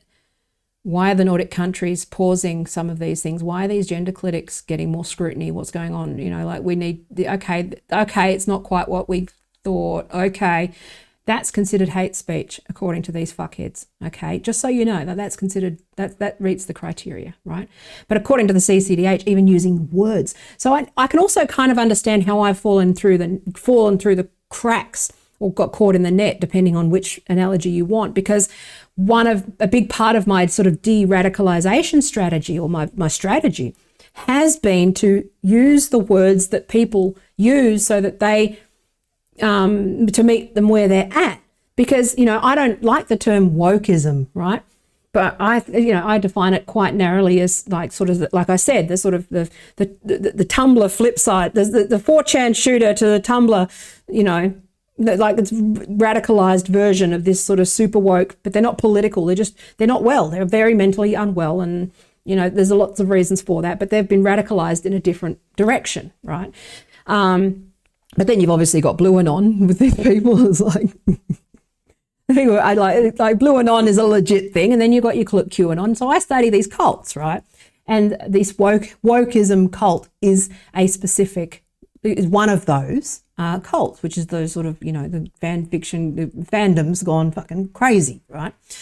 And directly affecting the mental health of sort of young girls in particular. Okay, I've seen it happening. I've watched it, right? With it's almost like if you talk to people, you know stuff about people. People who live in basements and have no fucking people skills don't understand people. Who knew?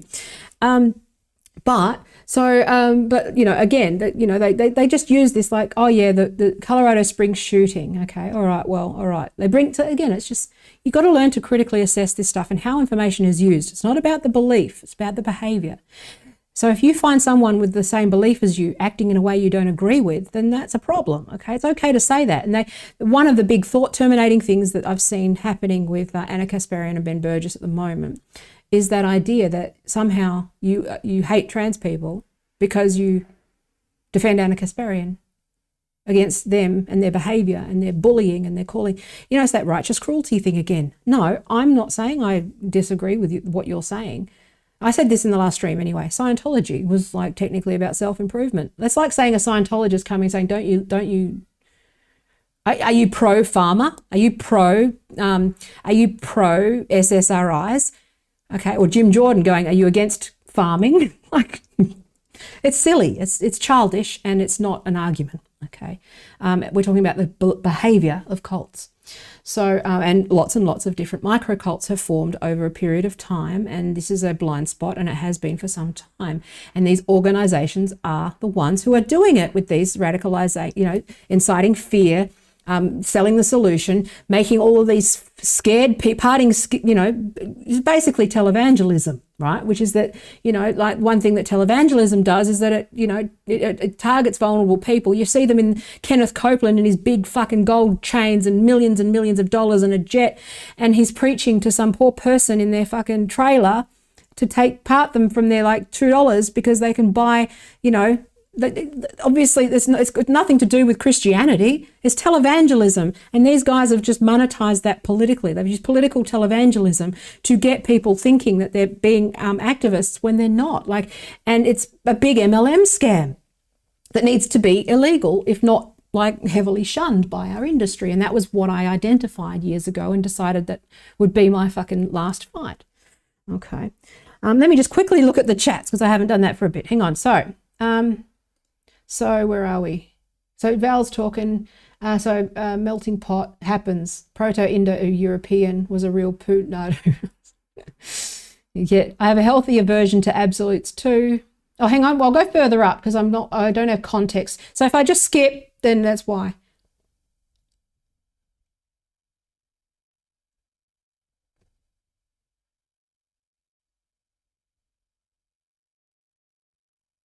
I don't know what I don't know what you're talking about. If you're going to be spitting out theory, I can't, there's too many.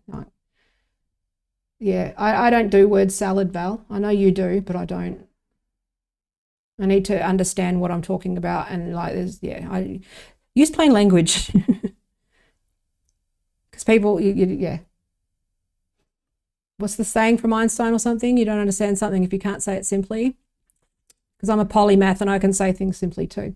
So there we go. So just not trying to make you feel like shit. I'm just saying I can't.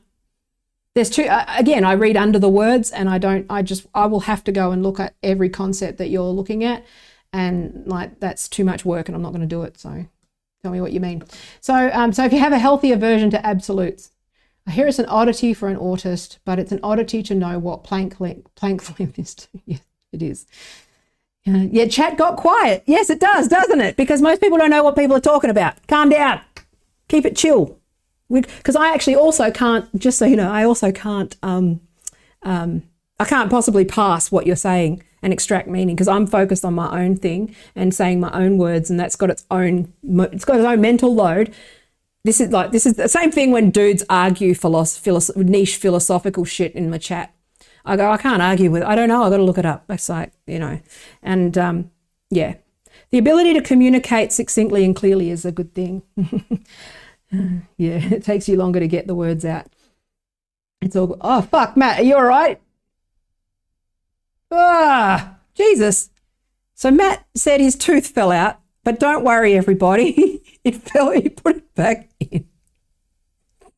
You need your wife with you. You really need your wife with you, man. Fuck me.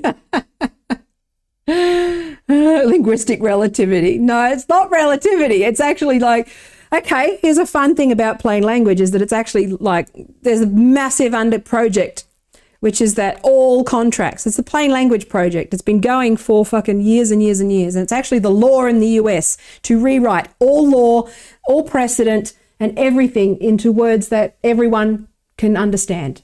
Okay. And that jargon is exclusionary, and also people don't engage with it. They just shut off. It's actually also just a psychological thing where you may find that people don't engage because it's just, they go, it's too hard. Okay. And it's not that they're stupid. Like I'm skim reading a wall of chats and I go, my brain goes, okay, later. And then I never get to it. Like, so it's actually just good communications to do that. Right.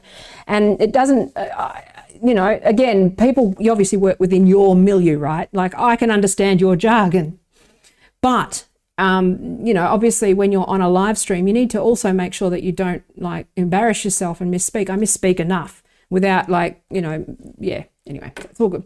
I just want to try to explain my point of view, which is, you know, like in comms, it's good comms and it's good habit to try and speak as plainly and simply as possible. And, you know, and also relax. You know, like just, yeah, so it's all good. It's just, you know, yeah, it's, yeah. So that's good. So, anyway, so let's talk about that. So, so let's talk about these guys. Now, look at this. So this made me laugh. A tweet by Tim Pool. Yeah, Tim Pool's a fuckwit. He's monetized being a fuckwit. What's it to you? We all know he's a fuckwit. So, the vast majority of people who watch Tim Pool fucking hate Tim Pool and laugh at him. They think he's a dickhead. Now, yes, he does have that radicalizing factor, but we're talking about millions of people. And this is again, the elephant in the room, which is that when you're dealing in, you know, these guys, they're doing the exact same thing that the Daily Wire and right-wingers do, which is that they will take one event. And yes, it might be catastrophic. It might be stupid. It might be ridiculous. But, you know, this is the Jerry Springer approach to things, which is that, you know, you have enough people, you're going to find a fucking lunatic. And again, the problem is gun ownership, not Tim Pool. The problem with swatting is not swatting. The problem with swatting is a militarized police. And this is the problem, which is that they're securitizing individuals, okay? So televangelism isn't a problem if you don't have poor people who are desperate, okay? It's not root cause, okay? Tim Pool is ineffective when you're actually addressing the concerns, fears, and, you know, economic needs of young men. Okay? Healthy people laugh at people like Tim Pool and don't think he's an idiot. If you invest in education, Tim Pool wouldn't exist. He left school at 14. If everyone was going to, you know, getting a decent education and a well-funded education, they'd know he was an idiot. Root cause. He's a symptom of a bigger problem. It doesn't mean that you have the right to snitch on people for words. You fucking snitch. You see? So a separate tweet, they're snitches and moochers. So a separate tweet. So basically, this whole thing is dedicated to Tim Pool and a couple of others. James Lindsay, of course. And James Lindsay, well, we've all watched James's brain melt. Okay, I started out friends with James, and he just descended down.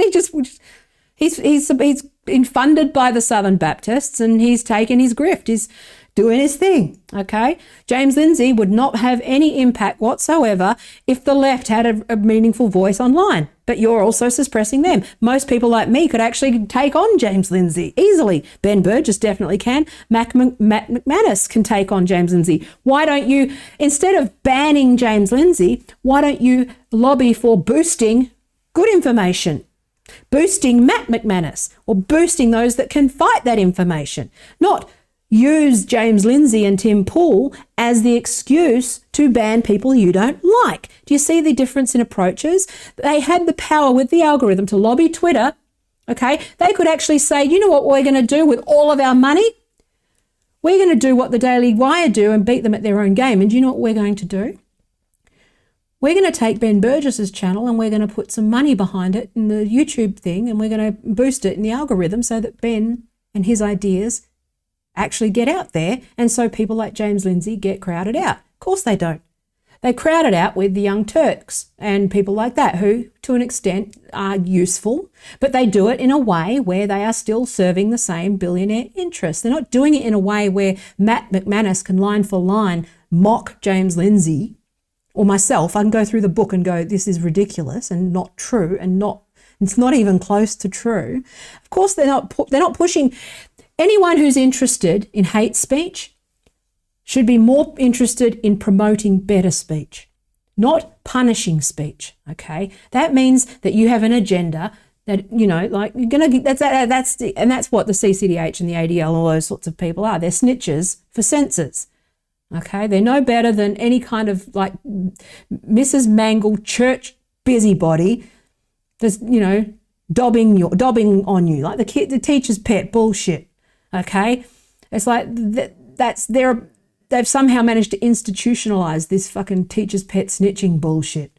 It's like, look at yourselves.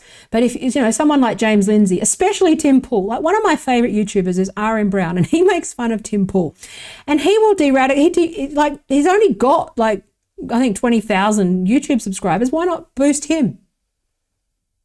Okay, he can do counter messaging that defeats James Lindsay easily. Why don't you do a marketing campaign that, like, you know, boosts his channel? No, of course it's not. It's because you want to censor other people. It's because it's a censorship thing. It's not like, actually, if you're actually looking at the best way to do this, to work with the tech companies, is to elevate good content and to elevate factual content, not corporate content, because that's horseshit too. I'm saying good content, factual content, good faith content.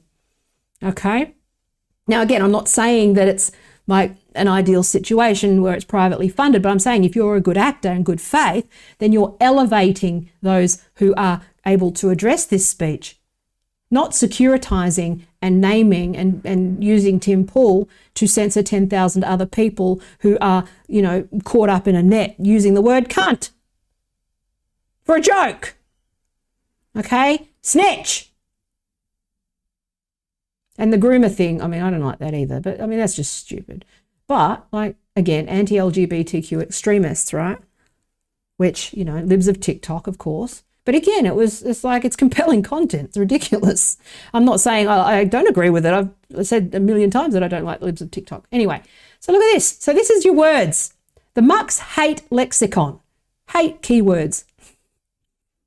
All right, let's have a look. I don't even know half these words. Look. Spurg. I use that word all the time. It's funny. I'm allowed to say it.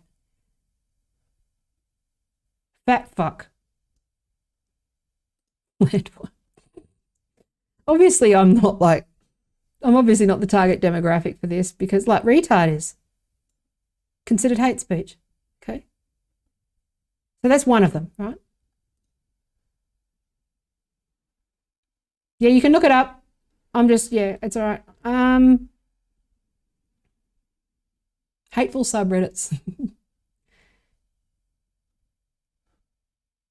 I mean, I would agree with this, but look, gender critical put on there. It wasn't hateful. It was just you know, a place to talk about gender shit. Okay, with a few people that misbehaved, and you know. Anyway. SJW hate, is it considered? Yeah, again, I can't talk to any of these because I don't generally, fat people hate, I don't generally like do these things, but the fact that gender critical is in with these, Like that just shows, see how you, and I talked about this, right? These lists where, remember how I said they try to marry you with these other things, right? Which again, I don't know really, where these lie. I know that but this was a fairly benign subreddit, okay? But they lump it in. See how they lump it in with all the others, right? So anyway, that was one. So that's the words. But they basically, that's one thing, right? But then they run these things. Twitter fails to act on 99% of Twitter Blue accounts tweeting hate. Define that. New research. Where's the research? What's your methodology? What words? Blue check saying cunt. Oh, so Ricky Gervais is engaging in hate speech. Okay. You seem cool. Right. I'll put the links down, Val. That was it was only meant to be a quick example. It wasn't meant to be seen anyway. And I put it in at the last minute. It's not an extensive list. The fun one is Facebook's hate speech in the Transparency Centre. It's really funny, actually. I should look at that. Actually, I should. Hang on, let me get that up. Meta Transparency. Hang on a second. The Transparency Centre. Look, I'll show you this shit. It's so funny. Where are we?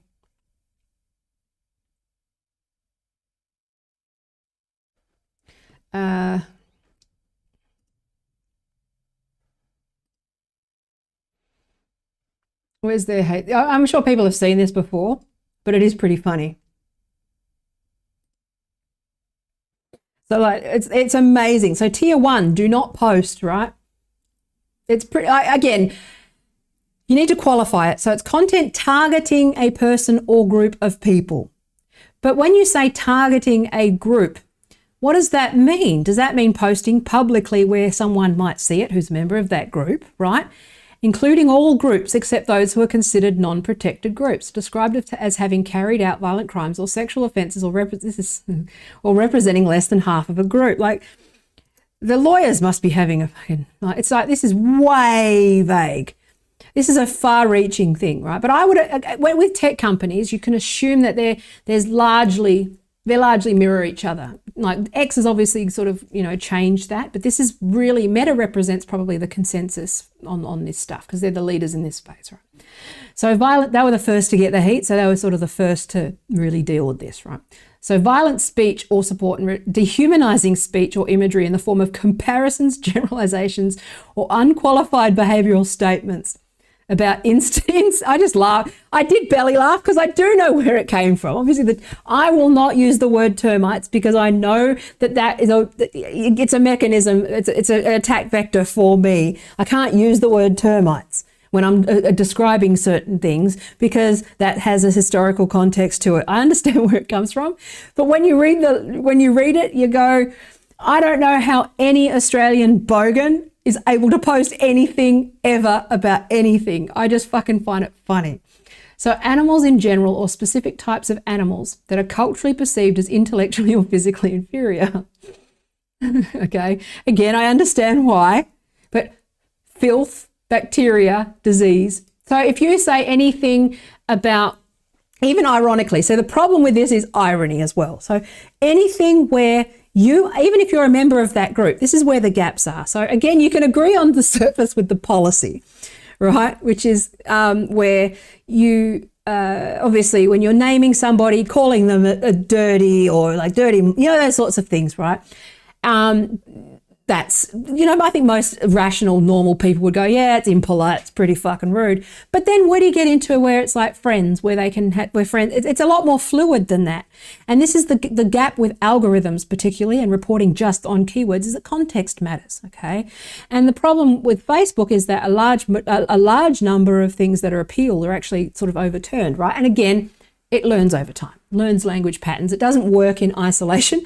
But again, when you look at the actual lists, you kind of, you get some entertainment out of it. But again, the CCDH are not actually doing, they're using these lists in quite a literal and narrow way, as in searching for the word cunt, searching for the word this, searching for that, looking at this, looking at, you know what I mean? Like they're deliberately obfuscating and being vague to push an agenda, okay, a political agenda, right? Not the things that most people would probably agree with. But I did have a chuckle, right? So have a look at this.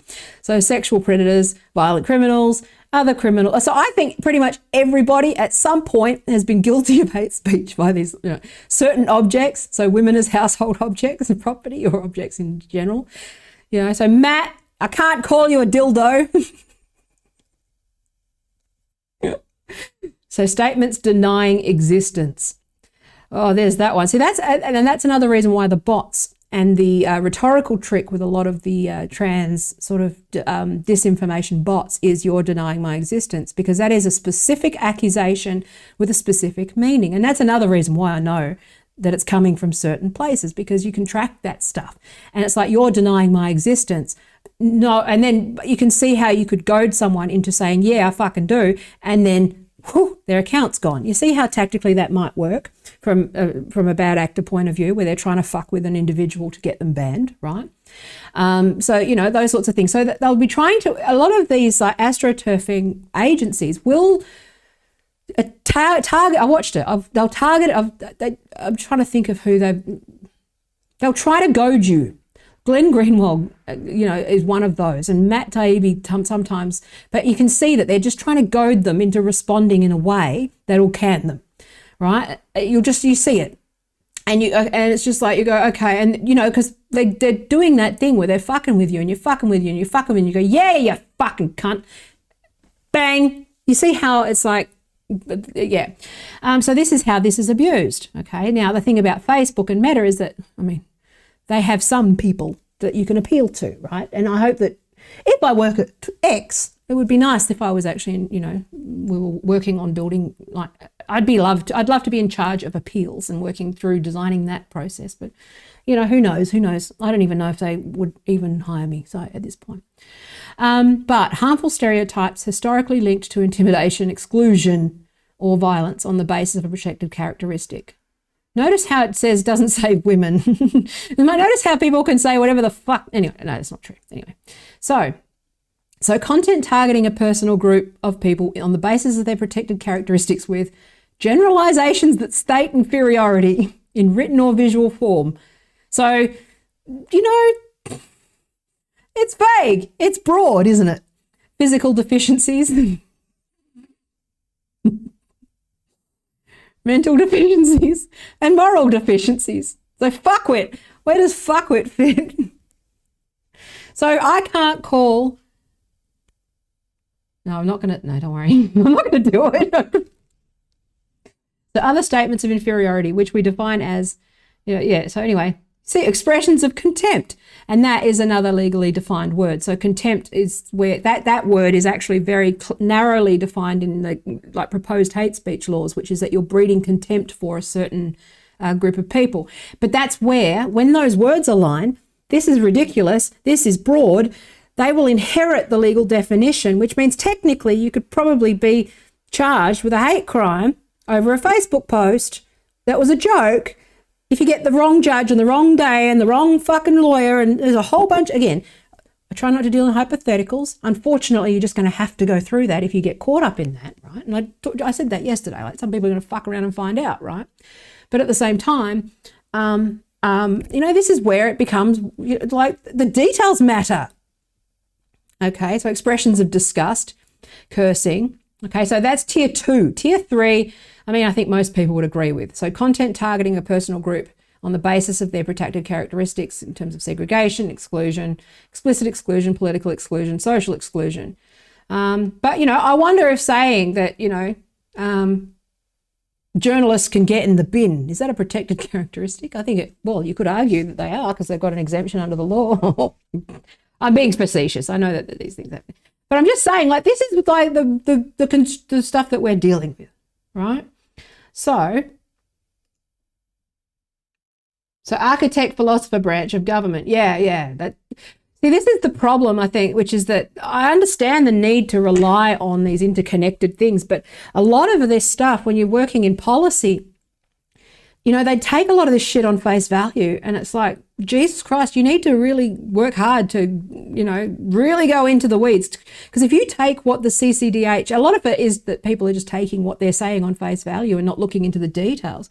And a lot of that is because they're under-resourced, or they're, under the pump, or they're trying to do stuff. One thing that's great, and I want to do more work on, is the Australian, the digital inquiries stuff, and the Digital Services Act and those sorts of things. They're doing a lot of really intensive work there and taking submissions and, all that sort of stuff.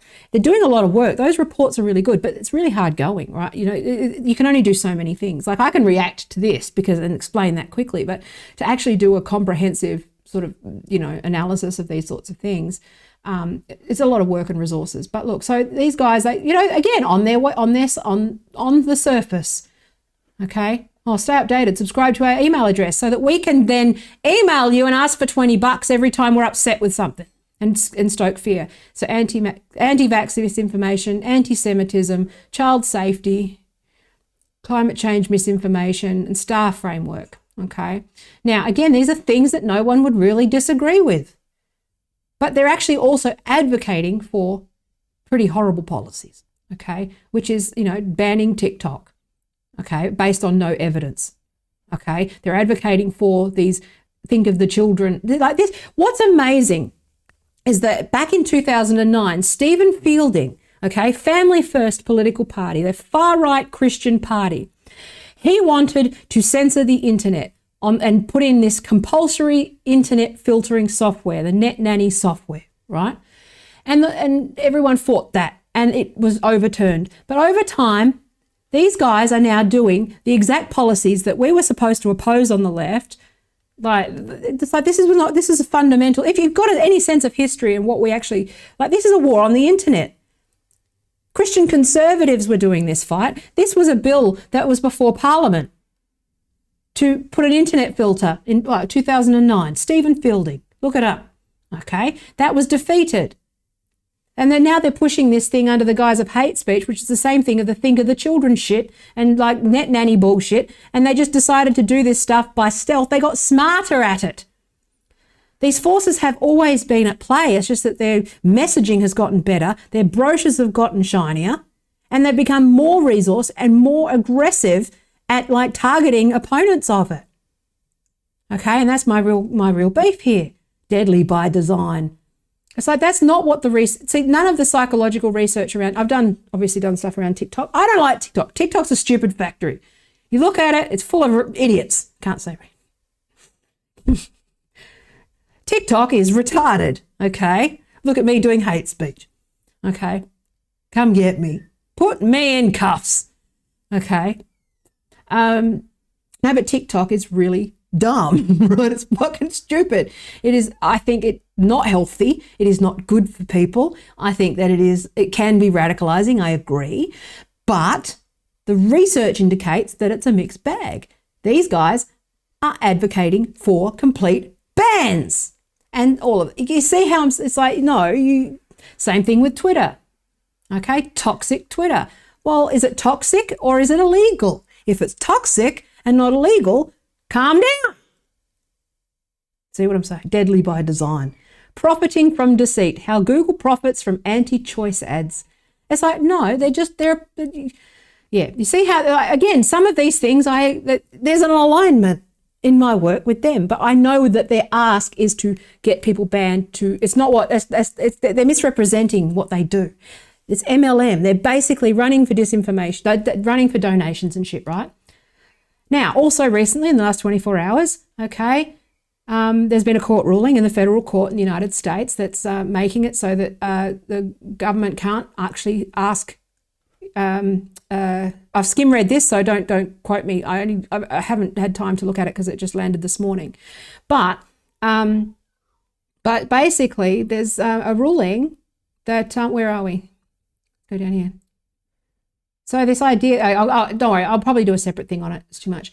But basically, there's also, again, this comes from Meta, so grain of salt. But at the same time, there are different, there's not consensus. It's not consensus. You keep saying these words like hate and disinformation and, that these things cause mental health problems and that they're not good, blah, blah, blah. But the answer is that it's actually more that there's gaps You are claiming evidence, you are claiming proof or truth that no one has, that it's mixed, and you're using it to push a political agenda, claiming to be fighting hate or fighting disinformation. It's like, what does that mean? What's your methodology? In what use case? What culture? Who's using it? Are they a comedian? Are they not? What's your fucking, like, what's the outcome? And the outcome is fear, fundraising, funnel, philanthropy, money, okay?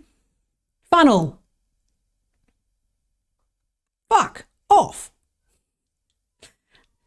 Okay, so this is what DAFs are. Okay, philanthropic loopholes.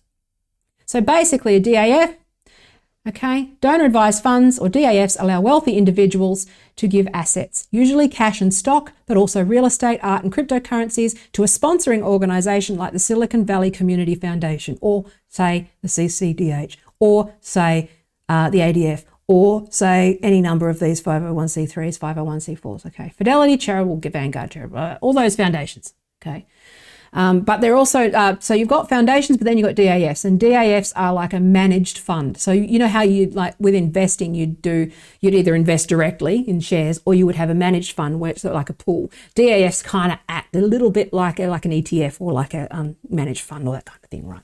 So it's not a direct investment like you would give directly to, say, you know, a foundation, right? Now, again, I imagine these were intended to be, you know, fucking, so this is one of those things where it's just so fucking wrong and slippery.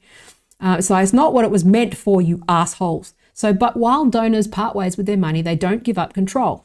Sponsoring organisations make grants to hospitals, schools and the like only at a donor's request. So they pool the money. So while donors enjoy immediate tax benefits, charities can wait for funds indefinitely and maybe forever. So they basically just hold it.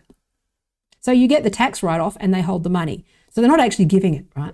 So again, so the CCDH, you know, like, I don't know how much they receive, right? But, you know, proponents say DAFs have democratized giving because they are simple to create and the individuals who use them are more generous than those who establish foundations. It's a win-win.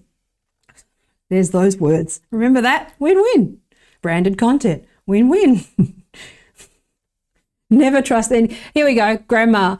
Never trust anyone who says it's a win-win and you're having to give something up.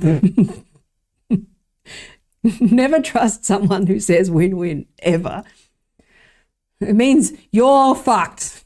So unlike family foundations, which are required to distribute 5% of their assets each year, only 5%, by the way, they're only required to distribute 5% of their assets. Even a foundation is only required to spend or distribute 5%. So it's basically a holding pen, and have historically been the way wealthy donors disperse their philanthropic firepower. DAFs have no distribution requirements, meaning that billions of dollars earmarked for charity can sit idle for decades. So it just sits there getting interest. And because organisations that manage DAFs are not required to report which funds give money to which causes, it is impossible to know how much money individual donors are giving away to non-profit organisations. And this is the thing I've been talking about with this network of, you know, this links to the Twitter files and the way there's like this shady group of not-for-profits who are opaque. You don't know where the money's coming from. Musk is claiming that they're coming from competitors, and that is a case for corporate espionage, right? So there's actually real criminal cases there, right? And so this is where you go, ooh, this is interesting. Once you look past the spectacle, right, and past this, you know, the rebrand and being mad. So I'm so sick of people who are just mad at, it's like, just admit you're mad at Elon Musk and you don't like that I like paying for Twitter. That's the only basis of your argument. Okay, because people were mad that you could buy a check mark, and now they're mad that you can hide the check mark, and they're mad that it's like you just want to be mad. You don't want to, you actually just like being mad. Just fucking admit it. Like, you know, Paul and I were talking about how, you know, I mentioned this actually with my last stream, right, which was the, wrong one, hang on. Last stream where, you know, I try to live where I don't just, like, if we run out of TV shows, because I don't like new things. I don't like change. I don't like new shows or I'm watching movies. I don't like new things, okay? And so when a show ends and we've got nothing to watch, like, it's going to be fun during the writer's strike because it's, you know, but when we run out of things to watch, Paul will go, how about this? And I'll go, no. Paul will go, this. No. Well, how about this? No. And I started to realize that, like, the things that I'm preaching, which is, like I've always said to my kids, like, don't come to me with a problem, come with the solution, right? Which is, don't come saying I'm thirsty. Come and say, can you get me a drink? Like, they're different ways of thinking, right? And I prefer the second one. But you got to live that. You can't just say that to people. You got to live it. And I actually realized that I was doing that around TV shows, which was like everything that he suggests, I just reject. And I set a rule for myself to go, you know what? No. Sorry, if I don't have another option, if I'm not going to suggest something to watch, then why am I rejecting that idea? And it's like, well, no, I bring something or just fucking go along with it, right? And so, you know, so, and it's the same thing with Twitter. It's like, well, okay, so it costs money to run the platform. You want it for free. You don't want your data used. You don't want it to be shadow banned, and you don't want to be treated like shit by government. You don't want them over a barrel with corporations and government. You don't want to pay for it, and you don't want ads. What do you want? Oh, I want it for free, and I want to complain about it. Okay, well then your opinion doesn't matter then. Okay, you don't have a solution to this problem. Okay then, good. We've established that you just want to complain and be mad. Okay. So it's just, so, you know, I try to approach it that way. Like, there's a lot of people just guts aching over fucking stupid. It's also, who cares what I pay for? I value Twitter. I pay for features, and now I hide my check mark because now I'm doing it. See, the thing is, I showed my check mark because it annoyed you, and now I'm hiding it because it annoys you. You don't understand how things work. But you also, I actually deactivated it to help test with the Twitter, the X Daily news account, who does a lot of really reliable, good Twitter news, or X news, and that, you know, some of some of the fun engineers and stuff that rally around Twitter and, you know, talk about new features and stuff. And I offered to just disable my account, disable my blue check, and let them test with my account to see what's going on, because I also kind of hope that they might spot some of the other things that are fucked about my account while they're doing it. So, you know, I open myself up for testing, crash test dummy shit, right? So it's just, yeah, so yeah, crowds, actually that's a, crowdsourced money laundering. Yeah, but it is also like, it is money laundering effectively, because they're kind of concealing it, and it's just another tax loophole, haven, whatever the fuck you call it, right? So they get the write-off and don't have to spend anything. It sits there accumulating interest, and they also get to dictate sort of, you know, how things go. I would imagine, I don't know whether this, I mean, again, I've seen all these fucking rich people suddenly set up these foundations and set up these DAFs, and you're like, yeah, I know what you're doing. You just go, you're for sale. What it means is that you're for sale, and that's okay. Well, again, and I'm not making absolutes. Like, I'm going to qualify what I say because I have to, but I'm going to qualify what I say, which is that some foundations and some, you know, like some people are trying to do the right thing. You know, like everyone, things are messy. It's not absolute. I'm not saying all foundations, all philanthropy is dodgy. Unfortunately, this is just, you know, much like internet marketing or lawyers or journalists or anything. You have that bad bunch, and they fucking use every means at their disposal to rip people off and do the wrong thing.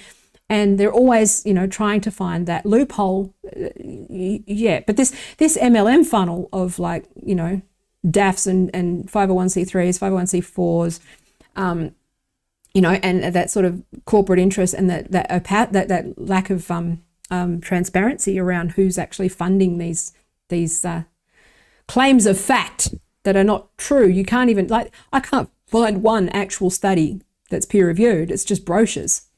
Our research is just brochures, and it's like, I want to see the source material, please. I want to see your methodology, please. And when I actually even dig, it's like, well, the word cunt, okay, well, that's all right. You've lost credibility. That's not hate speech. In fact, most feminists would argue that it's not hate speech, unless you're a conservative Christian. Are you a conservative Christian? Are you right-wing, maybe?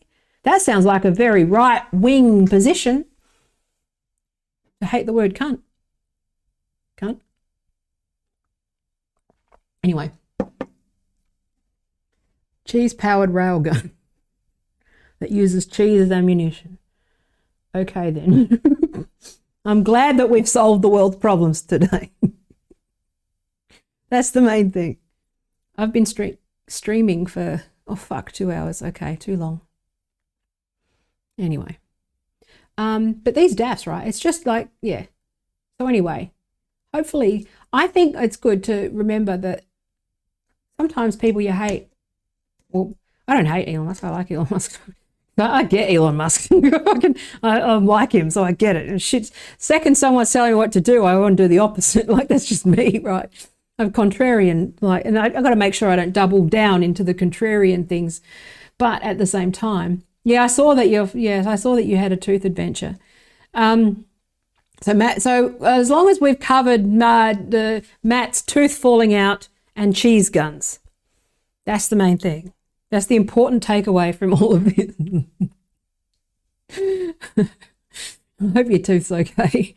Go to a fucking dentist. Don't be a moron. Your wife needs to be there. And bloody hell. Don't involve her. She's got shit going on. Go to the dentist on your own. Without her having to tell you to go to the dentist. She's got other shit. You know I'm right. Stop being a dickhead. Okay. You have good health care. Fucking go to the dentist. Your wife's got shit. She's got other real shit going on. Don't make it so she has to tell you to go to the dentist. Oh, well. Suck it up. Suck it up. Take a Valium or 7. Man up. Suck it up.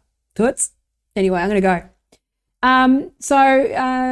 But I think the real takeaway here, I hope it's been of value at least like the time, because this really does, it's so frustrating because it intersects with so much of my work, and it's like I'm so close to having I've been fucking looking at magic eye paintings for fucking years and years and years, going, this is what's happening. This is a scam. This is a fucking, and it's like, it's crazy. And he's fighting the right fight with this. And that's the thing. And it's like, so much so that I decided to apply. Maybe this should be my video CV. I don't know. I don't know how to, I wrote them a good cover letter, but I don't know. I don't know if but then, do you know what? Actually, when he fight with all those people, I was like, all those people, like, they look like dipshits. Are they smarter than me? Like, or are they just right? Is it just a location thing? They happen to be in Twitter and at the right universities and the right place, right time. And I'm like, oh my God. Because I with tech, I've always assumed that I can't work at I've never really fucking tried, but I've always assumed that I can't, that there's this like thing where I can't work there because it's only I bought the Google fucking bullshit. Because, I did get to like top. I was almost selected to work at Microsoft in like a senior role, but they have a weird hiring process where the 6 people that they hire, they had 6 people that interview you, they all 100% need to agree. And I got 5 yeses and 1 no. And that was because she was an absolute, I knew from the interview that she was not, I didn't even get a chance with her. It was going to be a no from her no matter what. She's one of those women in tech, and you go, okay, all right, that happened. All right then. But yeah, so it was just, but I've always had that thing where tech people are the cream of the crop, and I've always assumed that I'm not the cream of the crop. I've always assumed that they don't like me and that I'm not going to get through. So, because I've never really tried to. Shut up, everyone. Shut up. I know. But like I have actually been very vulnerable with Twitter, and I have actually just gone, I can't think that I could work anywhere else, if I'm honest with you. It's this or, I don't know. But so I'm Twitter or bust. But, we'll see. Apparently, he said that there's no Australia Twitter office, like no Twitter Australia office. So I'm wondering if it's just a virtual office that they've got for their Twitter headquarters, because he said there's no Australia office. Ella said there was, but it's so weird to know, like, people don't know. So I don't know, but let's see. Maybe I should be the Twitter office. There we go. Maybe I should be ex-Australia, and you just put my address, and I'll just have them all show up. Just dox me. Just have everyone on X. Me, I'll be just ex-Australia with my address, and I will just live the ultimate in Twitter experiences for the rest of my days, and just have every rando just show up to my door, and I get to just be be Twitter. I'll just be the headquarters. How's that sound? Yes, I'm sorry about that, Val. I know it's difficult and it's fucking hard. The process is, that's why I sidestep it and just decided to freelance. Also because I found that process demeaning and like, I can't deal, I'm not good. Again, not neurotypical people, especially ADHD, is rejection sensitivity is actually a symptom of ADHD. Like it is because of the emotional dysregulation and, various other things. And it's the same thing with autism. That emotional dysregulation can cause you to be, sensitive to rejection. So that hiring process excludes neurodivergent people because it's so cruel. It's cruel to to neurotypical people, let alone people who aren't. And I had the luxury, we could do that. I had the luxury of, yes, please do that. Oh, that would be fine. That would be fine with me. Hypercomputer Global Meganet, and I'll be vice president. I would be. I think I would be good in the US. I think that's going to be. I actually saw that Twitter are looking at headquartering in Austin, which would be I'd be very happy with that because it's warmer. But yeah, CTPSD fucking sucks. But also the whole process is cruel. And, it's not, that's why I get my shits on with this inclusion nonsense. But it's like companies with their inclusion and diversity shit, but they still make you have 6 interviews. They still subject you to all of these cruel, grueling fucking recruitment things. And they don't actually, and with no understanding of the fact that things like rejection sensitivity, anxiety with new people, those sorts of things. It's like, no, you need to be more empathetic in your, and, especially with fucking, HR being the way that it is now, where it's just they're using AI tools and CV keyword things to just instantly reject you based on they don't even, human resources is really the most accurate discipline I could ever think of, which is turning humans into resources and seeing them as tools, not human beings. And, but that it's just dehumanizing from the bottom right up. And it's just, I hate HR with every fiber of my being because they're just anti-human. Like it's just that, yeah. So I feel you, Val, and it is dehumanizing, and it's not you, it is the process. And I hope that, you can find a way through it, it sucks. I hear X are hiring engineers. Maybe try there. I hear there's some Spurgs that work at X. I hear there's a few. Oh, I should show you actually, before I go, let me show you my CV. I made a CV. Where is it? Where is it? Fuck, I tweet a lot. Okay, hang on. Where are we? Look, I sent my CV. If you get that joke, you get that joke.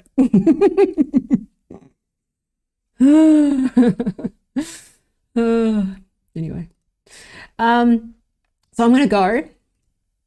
Thanks for watching. I appreciate it. Thank you for your precious life seconds. I actually sent that to Elon Musk on X and tagged him in it. And I'm going to do it. I'm thinking I'm going to do it once a week till they hire me. It could backfire. But anyway, yeah, fuck middle managers, man. They're the worst. Desk murderers. If you know the concept of desk murderers. That's what I call them, desk murderers. Fuck it. That's what they are, because they do actual harm. And I will not put these middle managers who I'd say no, because it's a cop out. I understand that people have to make a living and whatnot, but you can still do not shit things. You can't, you can exist within a system and accept that you have to exist within it without perpetuating it. And you can sort of fight it in small ways and not make it worse, like the number of people that go, I'm just going to do it this way because that's the way and that's the documents and that's, you pay. It's like, well, have you actually thought about that? Like, again, I used to, when I'm doing branding consulting, they don't think about it, right? You go, what are your values? And I go, okay, what are your goals? And they go, oh, to make the world a better place. No, it's not. It's to make money. Stop bullshitting. Oh, yeah, okay. But that does, one thing that does is it does tend to trigger kind of anxiety and trigger like a, midlife crisis in a lot of people. So you've got to be careful about the way that you do that. However, like people do they rationalize well, right? But it's also like you can be a middle manager and not be not use it to, justify certain things. And that's why, I just decided to nope out of digital, because I can't compete and be who I am. And it was the same reason I left child protection, which was that I went, you know what, this is going to make me who I'm not. Like, yes, I can do this work, but it's going to harden me, and it's going to make me a shadow of who I am. And that's why I've managed to retain, some of my integrity. And yes, it has been at a financial cost to me, right? It has been at a career cost. There's going to be a career cost with being different and not being like these people, because I don't think they're just normies, right? But, I'm happier for it. And I have managed to somewhat hang on to my values over time, well into my 40s. I'm still a lefty. I'm still, I have managed to, it's getting to the point where I can't really hold. That's why I'm shooting for X, because that's the only place I see where I could still maybe stay intact as Taya and everything that's good about Taya. I can't see how anything that would, allow me to operate that wouldn't. Yeah, I've never been able to do very well in a machine. Maybe, other tech, but that's another reason why it's like, well, I've quit tech. The only thing I know how to do is tech, and the only thing I'm built for is tech. But tech has let me down so much that I just need to figure out a way to make it better. So I only try to make it better so I can go back. I love it. I love tech so much, But, anyway, it pisses me off, this whole thing. It's all just, I hope that but the thing is that following the legal stuff and paying attention, you'll see the movements towards there being a solution, which is, some of this stuff where, it is going to eventually be a crime, I would hope, or at least a heavily sanctioned thing not sanctioned. I'm fading. Heavily frowned upon thing to engage in these dark patterns, right? And you probably, and you need to make it so that the risk is, the penalty is higher than the reward. And unfortunately, the reward for this is so massive that the fines would need to be in the billions to make, like what would be a disincentive for the Democratic Party to stop, the military, Raytheon, astroturfing, fucking all of this woke shit as a distraction from the anti-war left to break us in two and split us in two and all that sort of stuff. They're engaging in that stuff, but like what fine would stop them doing that? That would just become a cost of doing business. So this is the problem, where it's not just about criminalizing it and having there be fines, but as an industry, like with big tobacco, where it just became so compelling.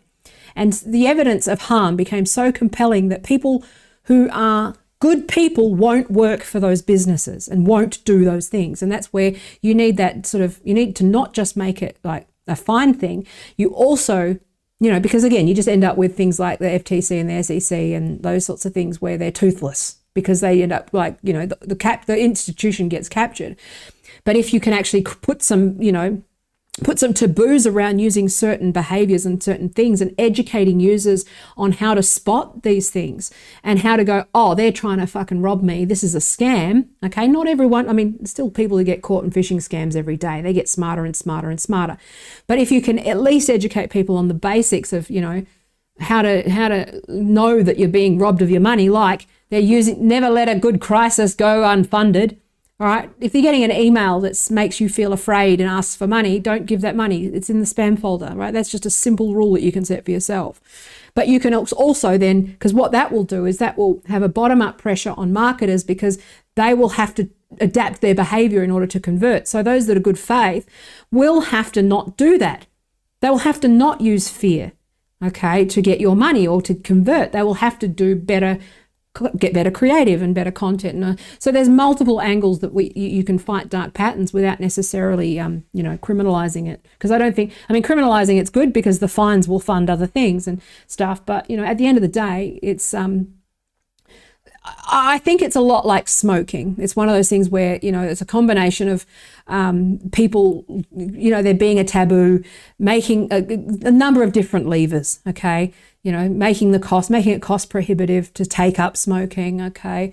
So there's a lot of different levers that you need to pull, and it takes like a decade, it takes a generation to sort of, do that. But I think that's where we're heading with some of these dark patterns, which is that, they're very much like tobacco, because basically they radicalize you. It's an addiction. It uses addiction psychology to radicalize people, right? And so you get addicted to your own anger and your own dopamine and your own fear. And so so anyway, have a cigarette to fix that.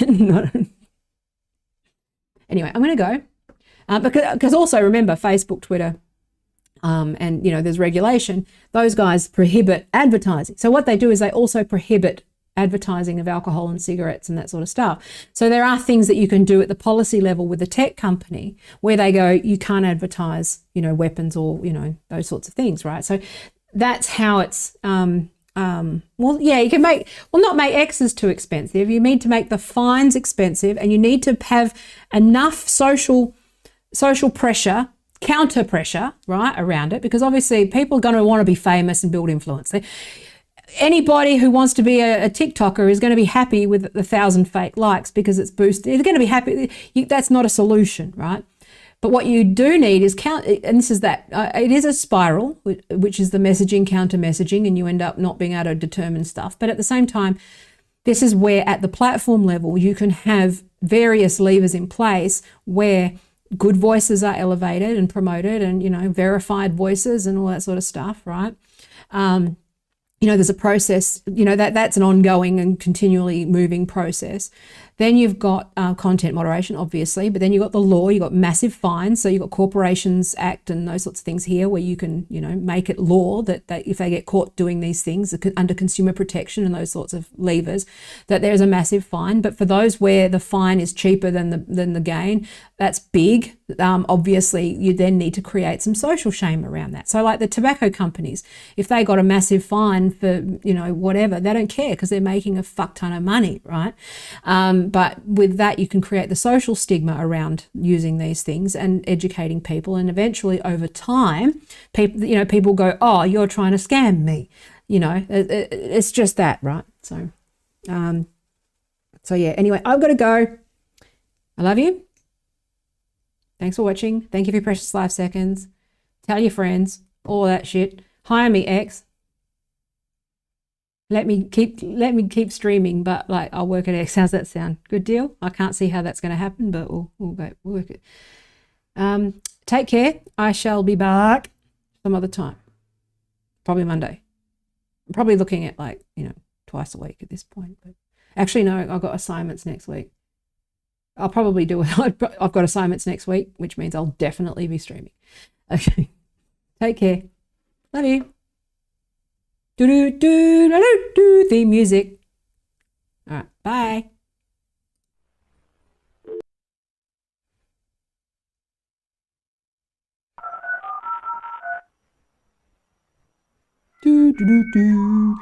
Bye bye. This is the theme music. I don't know what theme music's there. I just put shit on there to I still haven't configured stuff. Alright. Welcome to the Taya Show. Don't you love my art? Good, isn't it? I'm an artist. What's funny is that art, it's funny, it's so bad, but you can tell there's skill behind it, and that's what makes it funny. Defacing with Journey shit. So I'm skilled, motherfucker. There's layers. I know we're masking. Anyway, and I do it in 15 minutes. There you go. Okay. Bye.